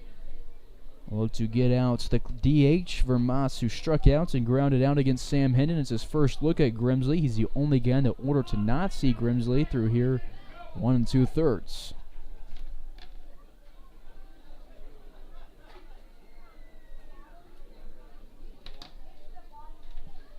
Pitch home, swung and miss. Grimsley strikes out his 4th of the day. The Angels get 1 run back. They trail by 2 as we move to the bottom half of the 6th.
Bottom of the 6th. Leading things off is Garrett Gruhl, who is 1 for 2 today. Pops this one up over to the right side where Finder doesn't have much trouble with it at second base. And Gruhl is now 1 for 3 with a single. I don't know what I said earlier, but he is now 1 for 3. He scored back in the 4th inning off the Cade Brown single. One away, bases are empty as the Larks lead 3-1. It's Dylan Dreiling at the plate, so 1 for 2 today with a single and a run scored. I said earlier that it looked like Garrett Gruhl was done for the day because there was a guy that looked like him in the dugout, so all I could see was a shaved blonde head and the number 2 on the jersey, and I saw him turn around and realize that was Tyler LaRue. Can't even recognize him, no longer looking like Thor with the haircuts. A lot of people were making comments about it before the game, and we finally get to see without a helmet or a hat on. Completely new guy down the dugouts. Still not in the lineup. That hand still kind of giving him some troubles. 0-2 count to Dreiling. Singled in the 2nd inning and scored off the Cade Brown single. Gruhl was the one who scored on the Leo Jeminian. No, on the Austin Jaslove single. New pitcher in the game is Tony Suss. He pitched against the Larks earlier this season. He is out of Augustana College, and he's an Inglewood, Colorado native. He's a 6'1 sophomore righty that goes home to Dreiling, who fouls it off. Dreiling having an amazing year for the Larks this summer, and kind of think this is a guy who hasn't played college ball and is leading the Larks in a lot of stats. Imagine after a year of training at Tennessee and a year of playing SEC competition and a bunch of other D1 baseball schools, how good this kid could be next summer. 1 ball, 2 strikes to Dreiling, with 1 away and the base path's empty. Jeminian on deck, Brown in the hole. Suss pitched against the Larks on June 10th, where he threw 2 innings, no hits, no walks. He struck out 2. Dreiling will pop out in foul territory here for the 2nd out of the 6th inning. But talking about Dreiling, how great of a season he's having. If the season ended right now, he would see his name in quite a bit of the record book stats right now. He would set the record for slugging, be 2nd in on-base percentage, and 3rd in average and RBIs. 2 away base paths are empty for Leo Jeminian, as Dreiling is now 1 for 3 with 2 pump-ups, has popped down in back-to-back at-bats in foul territory. Swinging a foul tip back into the glove of Finnegan. Jeminian now working with a 1-2 counts. The Frenchman singled in inning number 4 and then was thrown out trying to get home. 3 runs today for the Larks, 1 from Gruhl, Dreiling, and Evans. RBIs today from Rawson, Brown, and Jaslove. 0-2 count, Suss looking good.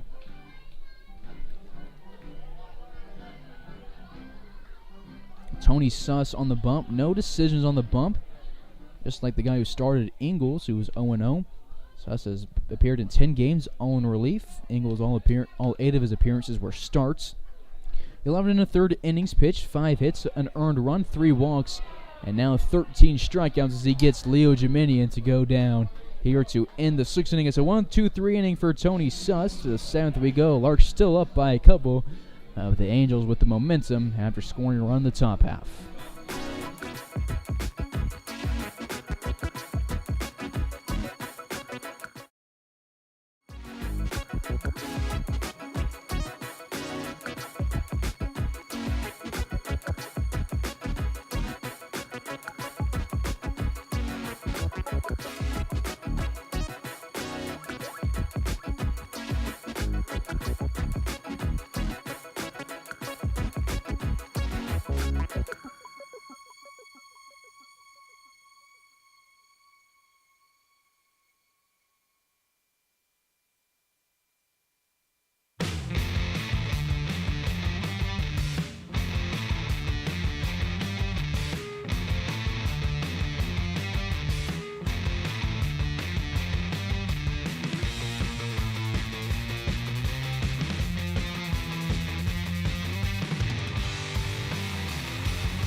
Top of the 7th, Larks up by a couple, as Goldie will lead things off. He was the leadoff hitter of the 5th inning against Grimsley, and he popped out to Cade Brown. His third at bat. It's the third different pitcher he sees is now entering the game from Arizona Western College in the Dominican Republic, Chris Echevarria. Appearance number 15 in a Larks uniform for him on the bump. All of his appearances are in relief. Chris is 2-0 this season and up 0-2 in the count against the left fielder. He struck out 29 guys this season through 22 1/3. He has given up just 16 hits and 8 earned runs. From the stretch, this one's cranked to left field. Dylan Dreiling is moving back. It'll be a solo shot for Peter Goldie. Chris was so close to having a strikeout, but Goldie read all that one. Took it to left field and is now 1 for 3 on the day and brings the Angels within 1. The Larks' lead has been cut in half. The first baseman, number 27, Owen Best. Goldie hits his first home run of the season in his 16th game.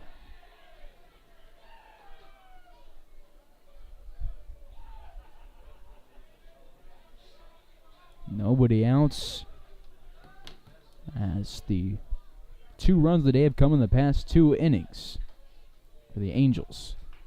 Call and strike here to Owen Best. Chris looked to settle in after allowing the solo shot. That's a good thing. At least there was nobody on, so the Angels are still down by 1. 0-1, Chris home, 2 balls, no strikes. His last inning on the bump was 2/3 of an inning against the Liberal BJs, where he struck out 1, no hits, no walks, no runs, and then it was 2 outs into the 8th inning, and then the game was called because of the rain, and the Larks never got a chance to come back and take the lead. And Chris didn't get to finish his inning either. Before that, against the Tribe, he threw 2 innings, helped out the no-hitter, struck out 5. That was a season high, tying his mark from Dodge City on the 25th. Strikeout number 30 on the season for him. Responds and gets a called strike. Best now 1 for 3 with 2 strikeouts. Another dingus to the box. He's the right fielder, and he is trying to avoid being hat-tricked. He struck out swinging against Hendon in the 2nd, swinging against him Grimsley in the 5th, and is now looking at Chris Echevarria. Inside pitch, swing and a miss. Chris has found a groove.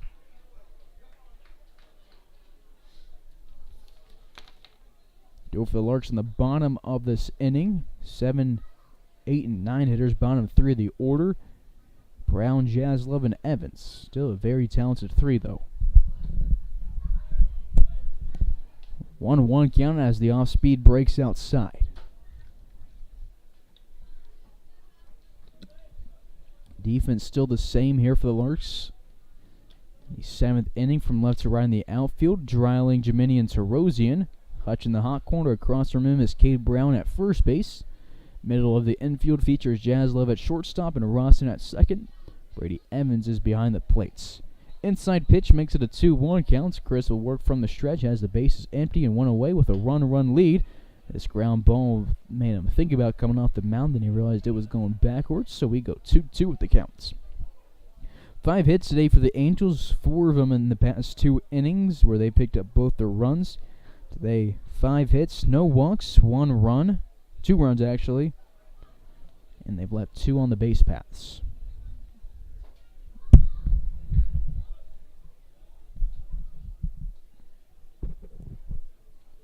Two from Chris Echevarria, swung on, foul tip. It was a good breaking ball that had a lot of movement. But it was hit the bottom of Dingus's bat and went to the plates.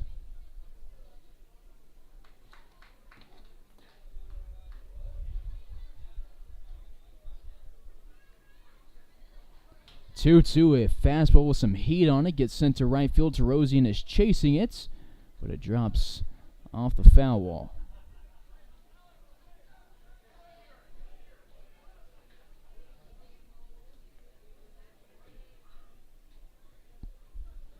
Two balls, 2 strikes, 1 away to the right fielder, out of Highlands Ranch, Colorado. He's got Vogel on deck with Finnegan in the hole.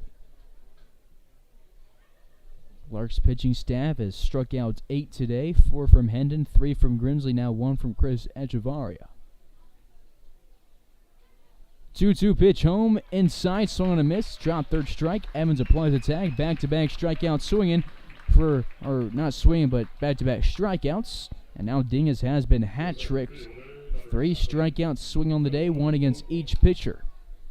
Now 9 Ks for the Larks pitching staff. There is 2 away, and the bases are empty as Noah Vogel comes to the plates.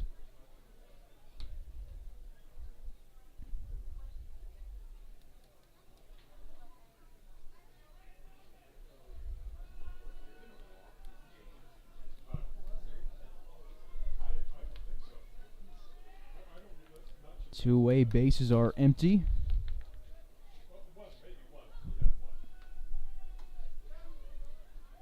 First pitch is outside, 1-0 count.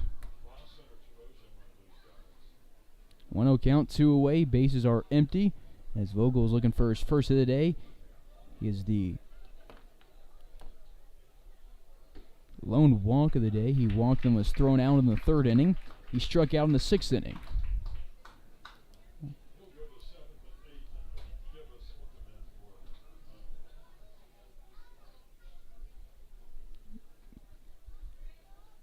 The Dominican native going up against the Castle Pines, Colorado native, where Chris throws home. Misses his own 2 balls and a strike. Echevarria out of Mario del Rey, Dominican Republic. He's a 5'11 freshman out of Arizona Western. We made 12 appearances this year and had the highest K per 9 innings rates at 11.25 among pitchers with 10 innings. Ground ball to the right side. It goes between Brown and Rawson, and it's the second hit of the 7th inning. 5 of the 6 hits in the past 5 outs. For the Game Day Angels, runner at first with 2 away as we go to the bottom of the order, Aiden Finnegan.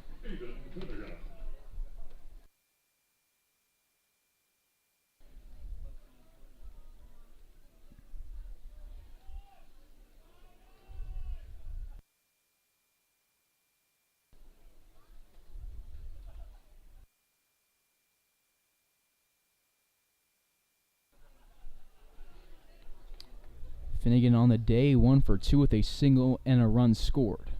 Lightning out in the outfield, but it's far enough away that we're going to be able to keep playing on. Ground ball goes up the middle. Rawson goes to his right and tosses it underhand to Jaslove. As Chris Echevarria strikes out 2 and gets out of this inning, but the Angels respond with a home run. They trail by 1 as we go to the 7th inning stretch. Larks looking for some insurance runs.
Larks have the 7th. Cade Brown will lead things off. He's having a good day at the plate. 2 for 2 with 2 singles and an RBI. Tony Suss back to the bump.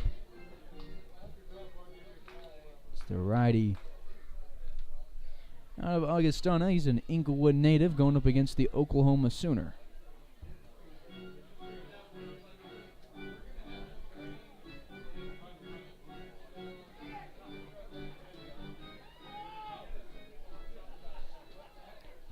Payne Ingles went to the first 5 innings on the day, gave up 3 runs, all earned, left 3 on the base paths, allowed 7 hits and no walks. Only 1 hit between the two, or excuse me, 1 walk today between the two teams. It was Noah Vogel in the 3rd inning.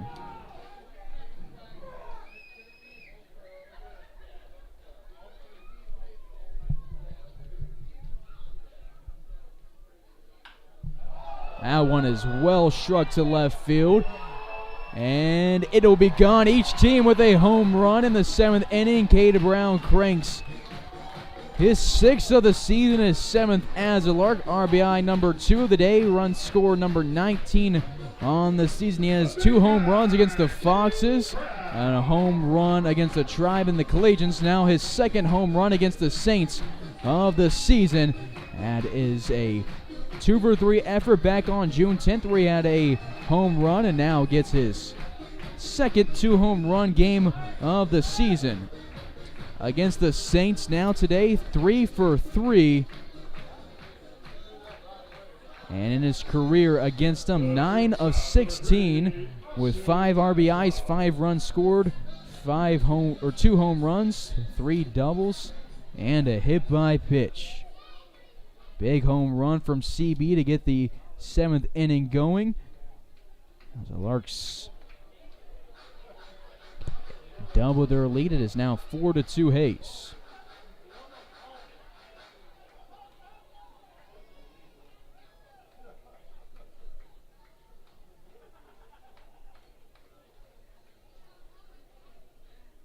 (1-0) to Austin Jaslov. He pops this one up, slams his bat down as Hodges gets under it at 3rd base, reaches out the glove, and gets the first out of the 7th.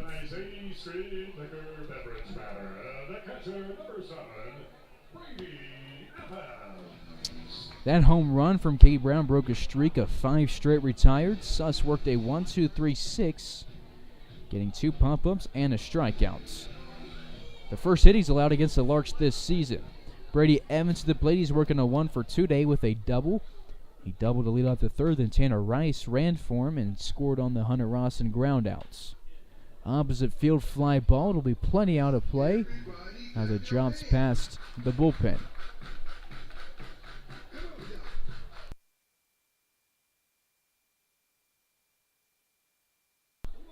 That's the first run for the Larks since the 4th inning. In the 5th inning, they had Serosian at 3rd base with only 1 away. Actually, with 2 away. They had him at 2nd base with only 1 away, and then they left him in scoring position. Larks 8 hits, no walks, 4 runs, with 3 left on today. Larks up by a couple. Their spot in the RBL already secured. They will finish 2nd for the first time ever after winning the past 2 years. The past 2 years, they picked up the crown in the Rocky Mountain Baseball League, but are still headed to the NBC World Series this year, where they will play the Austin Shockers on Thursday. First pitch at 3 p.m. And they'll have the Lone Star team in the same pool and the Seattle Studs. 2 balls and a strike, 1 away. Bases are open for Brady Evans. And second half of the at-bats gets fouled off. 2-2.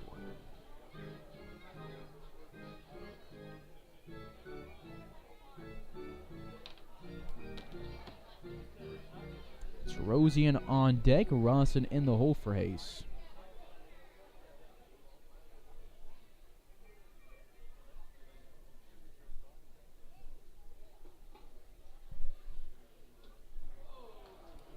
Swing and a miss. Evans is now struck out in his past 2 plate appearances. Rice was sitting at the edge of the dugout with his running gear ready to go run for his catcher, but will be forced to go back down and sit. 2 away, top of the order, Jack Terosian to the box. 1 for 3 day with a double back in the 5th inning. It was a 1-out double.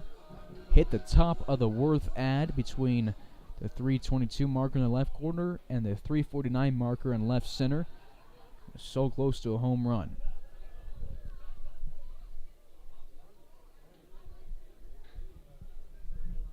1-0 counts. Suss versus Terosian.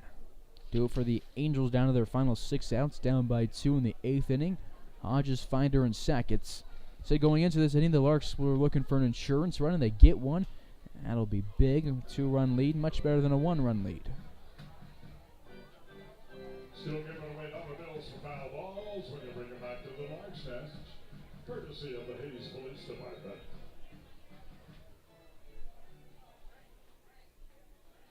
Ball and a strike, 2 away here in inning number 7. Ground ball over to the right side. It'll be in foul territory. Ball, 2 strikes. Rawson on deck. Hutchison in the hole for the Larks. Larks are going to win their 3rd straight game. They've won 9 of their last 10 and 13 of their last 14 league games. Angels 12 and 13 on the season in league play. They're in 4th place. And they've lost 5 of their last 6 games.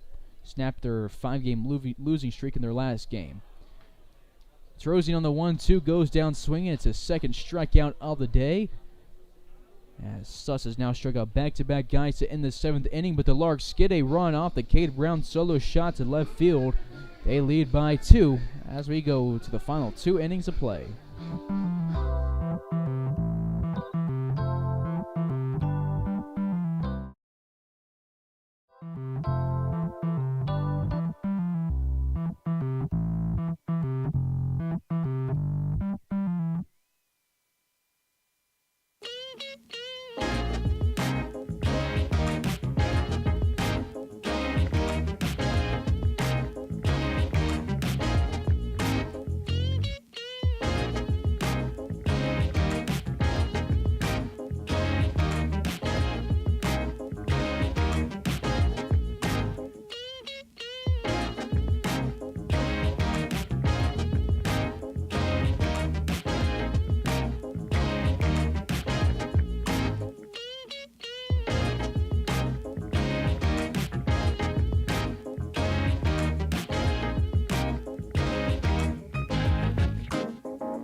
Top of the 8th.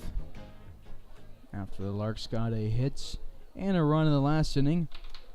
Thanks to Cade Brown's solo shot to left field, they now have 8 hits. Still looking for their first walk. They've scored 4 runs and left 3 on the base paths. Leading off the 8th inning is the top of the order, Van Hodges, who led off the game, reaching on an air. Flew outs for the last out of the 3rd inning, and then singled with 1 away in the 6th inning and was thrown out trying to go home. Pitch number 2 will miss low. It's now a 1-1 count. Nobody out, nobody on for the 3rd baseman.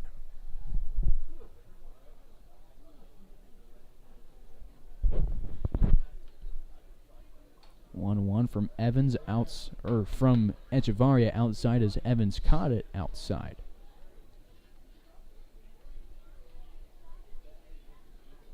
Chris has now thrown 23 in the 3rd innings this season. He struck out 31. 2 strikeouts in last inning, a single and a home run. 3-1. Nobody else, nobody on. Hodges is looking for his second hit of the day to get to third base for the 3rd time. He will get it as it goes past Cade Brown, who dives for it at first base. It is a leadoff single,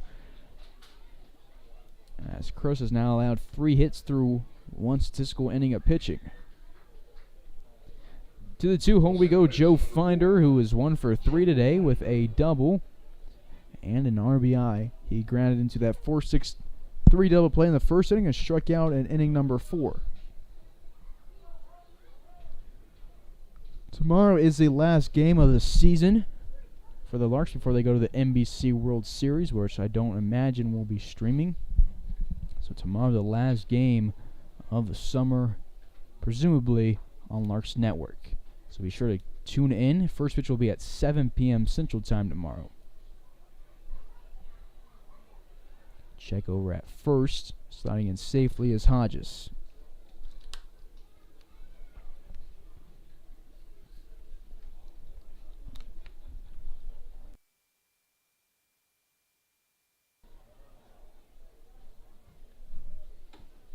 Righty up in the bullpen for Hayes.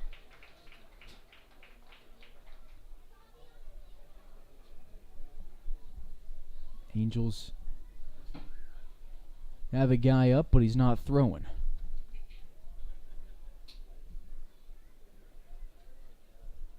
Chris looks over his shoulder at first base, goes home. The 0-1 flying into left field, where it'll drop in the bullpen.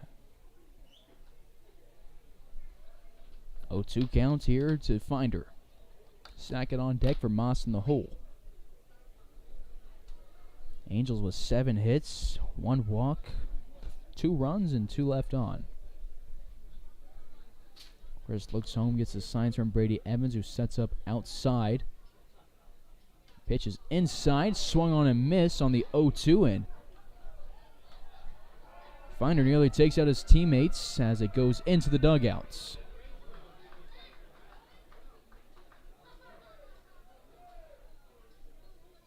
He's saying something to Brady Evans and the umpire, but they're telling him it's a strikeout.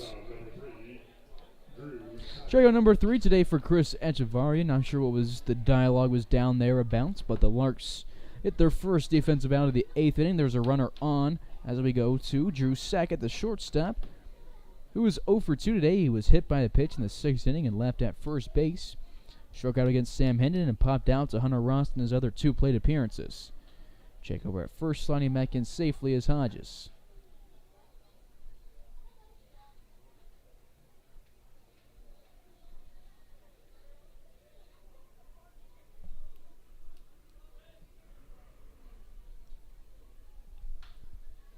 Off fly to the right side is foul.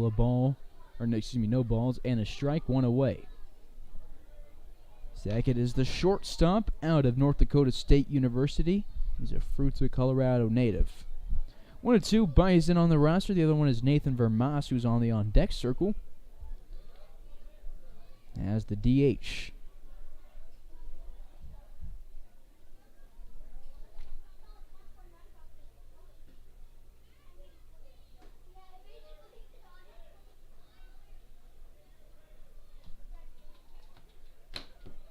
One ball, 1 strike, 1 away. Runner at first base here in the top half of the 8th inning as the Larks lead by 2 thanks to that insurance from the bottom half of the 7th. It was their first run since the 3rd inning and their first extra base hits since the 5th inning. It was actually their first hit since the 5th inning. 1-1. Great pitch from Chris. Paints the low corner. A ball, 2 strikes. He struck out 3 today, 2 swinging and 1 looking. The Larks pitching staff has struck out 10 of the 22 outs that they've recorded. 1-2, he takes his time, goes from the stretch, swung on and miss. Back-to-back strikeout swinging for Chris Echevarria. After allowing a leadoff single, there's now 2 away with a runner at first base. As you go to the cleanup hitter, Nathan Vermas trying to avoid a hat trick. He's 0 for 3, grounded out to Rawson to start the second. Struck out against Hendon to end the fourth, and struck out against Grimsley to end the sixth. Steps in the left-hander's batter's box. We'll get a good perspective of the righty Echevarria.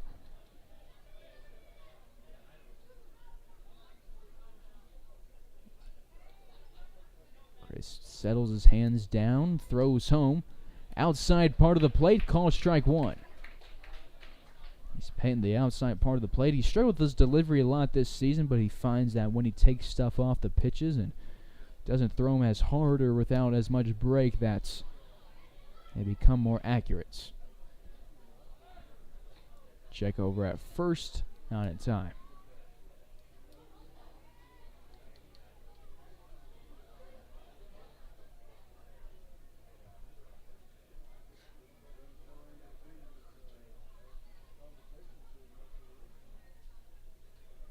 Oh, 1 home, flown to the left side where it goes off the top of the netting. And now we're working with an 0-2 counts. Larks 1 strike away from ending the 8th inning. Duo for the Hayes half of the 8th, 2-3.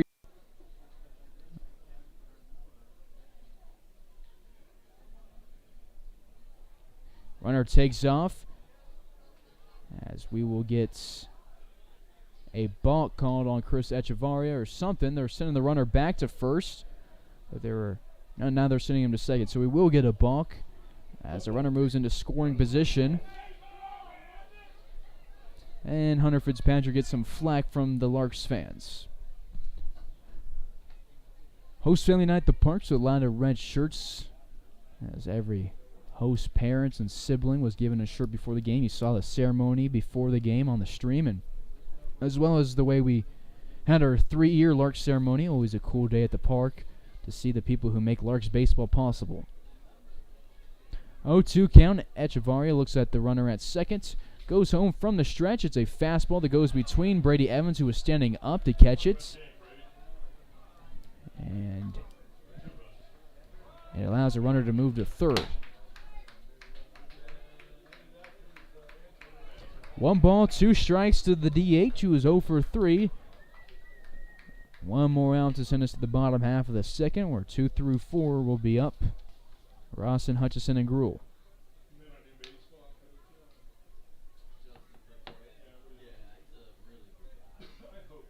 Big gap up the middle. Jaslov playing a little bit away from second base.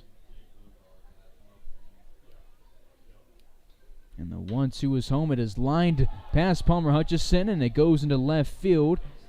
And that pass ball from Brady Evans helps that run score. The Angels have now scored runs in 3 straight innings. 2 hits in the inning, number 8 on the day for the Angels. So far, that Cade Brown home run in the last inning, the difference maker.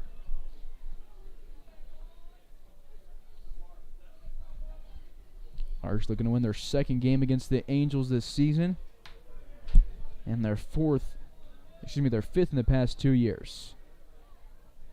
Last year we ended the regular season against them with a 17-7 run rule. Brady Evans scored twice. Cade Brown had a 2-hit, 2-run, 2-double day. Drouling had a 3-hit and 3-run day. The day before that, the Angels did beat the Larks the lone time they did it in 2020. Brown threw 2 innings, striking out 5. Dylan Drouling had 2 RBIs. Before that, it was Game 2 against them of the season in Colorado on June 12th. It was a 12-inning game. Larks were down 11-1 at one point and scored 10 runs between innings 7, 8, and 9. Came back and won at 18-16. Hutch 3 hits, 2 RBIs, and 2 runs. Dominion 3 runs, 3 RBIs, along with a home run. And Brady Evans scored 2 runs. 1 ball, 1 strike to Peter Goldie as Vermont stands at first base with an RBI.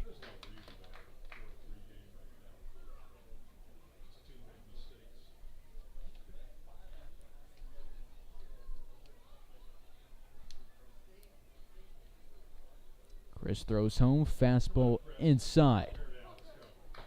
2 balls and a strike. Runner at first base with 2 away. The Larks will not be affected by a win or a loss in this game.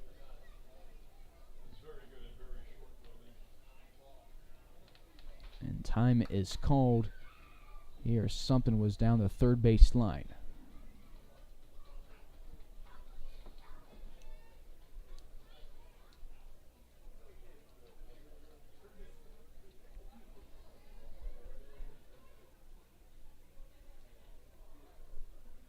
Two-one count, a one-run ball game with two away in the eighth. Pitch is home. It is chopped to Palmer Hutchison, who fields it at his waist. Throws to Cade Brown at first for the last out of the eighth inning. The Angels get a run back and trail by one as we go to the Larks half of the eighth inning at home.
Bottom of the eighth, Hunter Rawson will lead things off against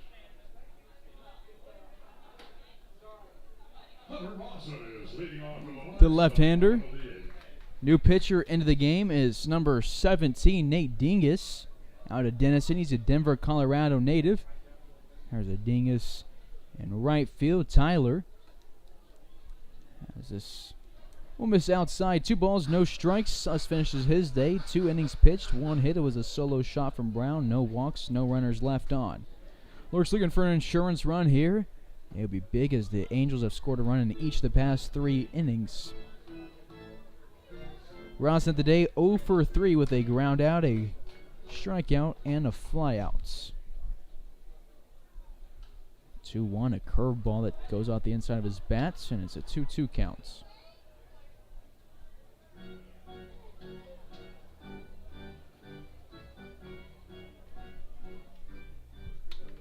Two balls, 2 strikes, nobody out, nobody on for the Ohio State Buckeye. Pitches outside, 3-2. Third pitcher of the day for the Angels.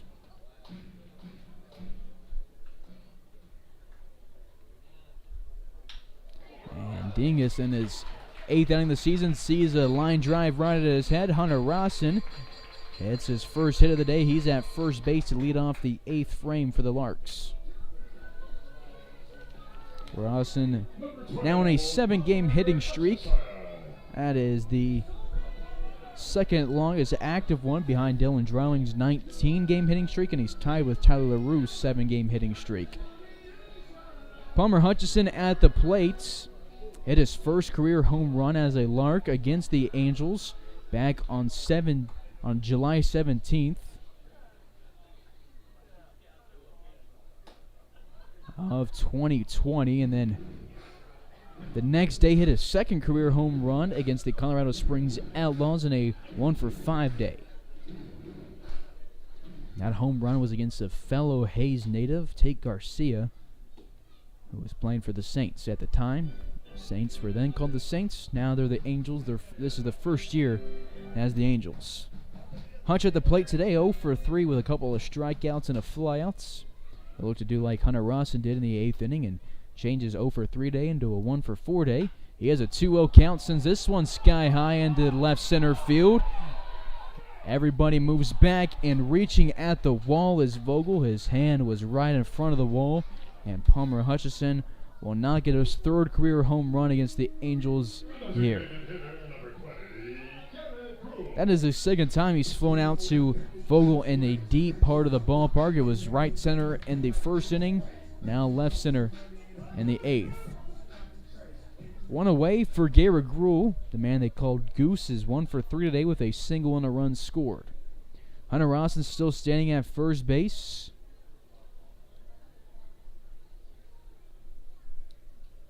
As Drowling is on deck, Jemanian is in the hole. Dingus steps off the rubber to look at Rawson.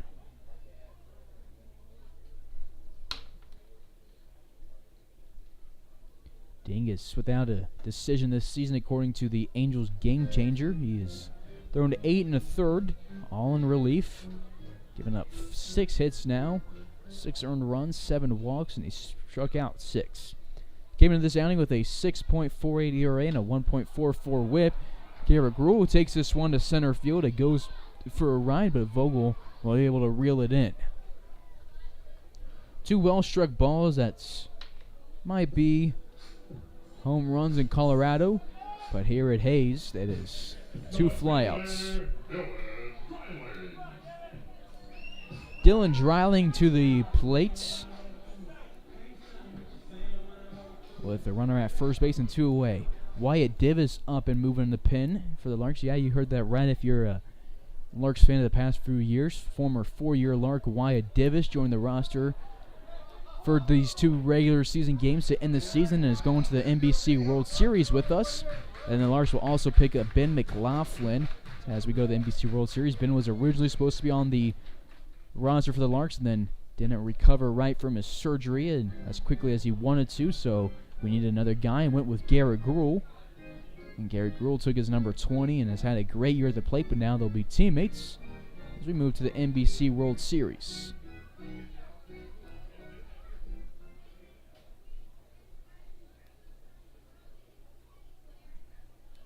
Oh, 2 count for Dylan Dreiling, 2 away with Rawson at first base. Rawson was taken up as this one will be popped to the third baseman, Hodges. Dreiling started with a single and a run scored in the second, and since then has popped up 3 times. Larks up by 1 as we go to the 9th inning, where it looks like Wyatt Divis will try and get a save in his first action back at Larks Park in a year.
top of the ninth. Larks up by just one. And stepping to the plate is Owen Best, the first baseman, who's working a 1-for-3 day with a single and a couple of strikeouts. Making his 2020 debut for the Larks is Wyatt Divis. Just got back into Hayes and is going to fire in a first pitch strike here to the first baseman. Divis last year, 42 innings pitched. He won 6 games for the Larks. Had a great year. Struck out 53 guys through 42 innings. Gave up just 29 hits and 7 runs. Had a 1.17 ERA and a whip under 1. But maybe even more unprecedented than what he did was what he did at the plate. Had a .573 on base percentage. That's the lone one ahead of Dylan Dryling's mark so far this year in Larks history. 0-2 will miss outside. 1 ball, 2 strikes. Divis was the guy last year for the Larks. He played 4 years for the Larks. This will be his 5th different summer wearing a bird on his jersey. He finished the season with the 3rd highest mark in strikeouts. Brown and Fitzgibbons were the only guys ahead of him. Brown back on the roster this year. Jake Fitzgibbons currently at the University of Tennessee. 2-2 count to Best. Dingus on deck. Vogel in the hole.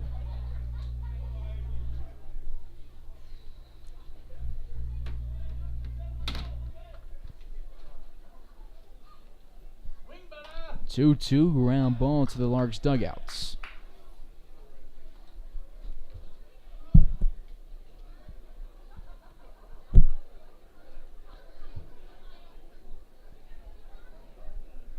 Divis had 80 batters out last year on 3 or less pitches. And through 16 1-2-3 innings, he would love a 1-2-3 ninth. He had 1 save last year in his lone opportunity. Has a save opportunity here in 2022. Gets a ground ball to a fellow former UTA Maverick, Hunter Rawson, at second base. And he gets the first out of the 9th inning. I'll tell you this, when they announced Wyatt Divis come back to the mound for the 9th inning, announced that he was entering the game, these fans got loud. You don't forget a guy like Divis and what he did the past 4 years for the Larks. He would be the guy when we were going on road trips headed towards the NBC, getting ready to go, looking for some new additions to kind of help the roster out when we were thin. He'd be on the front of the bus making phone calls to guys he knew, seeing if they'd want to play for the Larks. He was best friends with 2 Larks legends, Matt Cavanaugh and Grant Lung, who I see are back watching the game. Those are 2 certified Larks Hall of Famers right there. Had each 3 great years of the Larks program, but I'm not sure either of them as good as Wyatt Divis was. 1-0 counts versus Dingus, who's been struck out 3 times today, as Divis misses with a fastball outside. One of the biggest things I remember from Divis, a power move, like maybe a second summer in Hayes was my first year. I was trying to get his pitches from him, so I knew what to call during the game, and he just said, I throw a fastball, slider, and a changeup because it's all I need. And sure enough, it's always needed. He's had 4 great years for the Larks and is going to get a strike here against Dingus. 2-1 counts. But that slider from Divis is deceptive. He throws it about 10 different ways, and it's one of the nastiest pitches that RMBL has seen. Sets up, goes from the stretch, swing and a miss on a high pitch. 2 balls, 2 strikes. Divis, a Lincoln, Nebraska native, spent a few years at UTA after a few years at Hutchinson Community College. He's got a fellow Blue Dragon in right field, Jack Tarosian. And a UTA Maverick at second base, Hunter Rawson, who's going to Ohio State next year. Divis gets his first strikeout of 2022 as Dingus sent this one back into the glove of Evans. He's been golden sombreroed. 0-for-4 day with 4 strikeouts swinging. He's frustrated going back to the dugouts. There is 2 away with Noah Vogel coming to the plate. He is 1-for-2 today with a single and a walk. His team down by 1.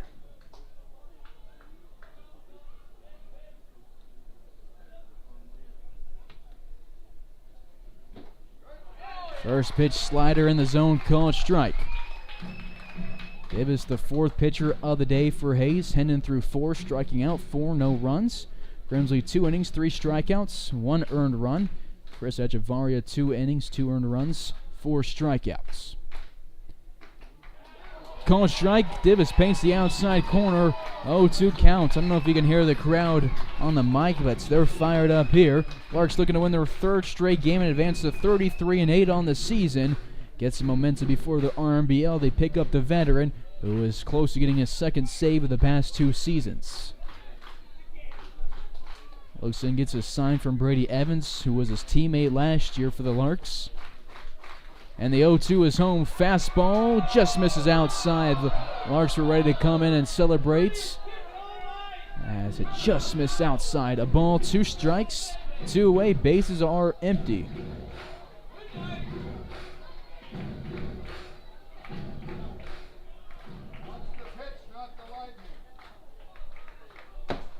Divis, 1-2 count, 2 away. From the stretch, pitch is home.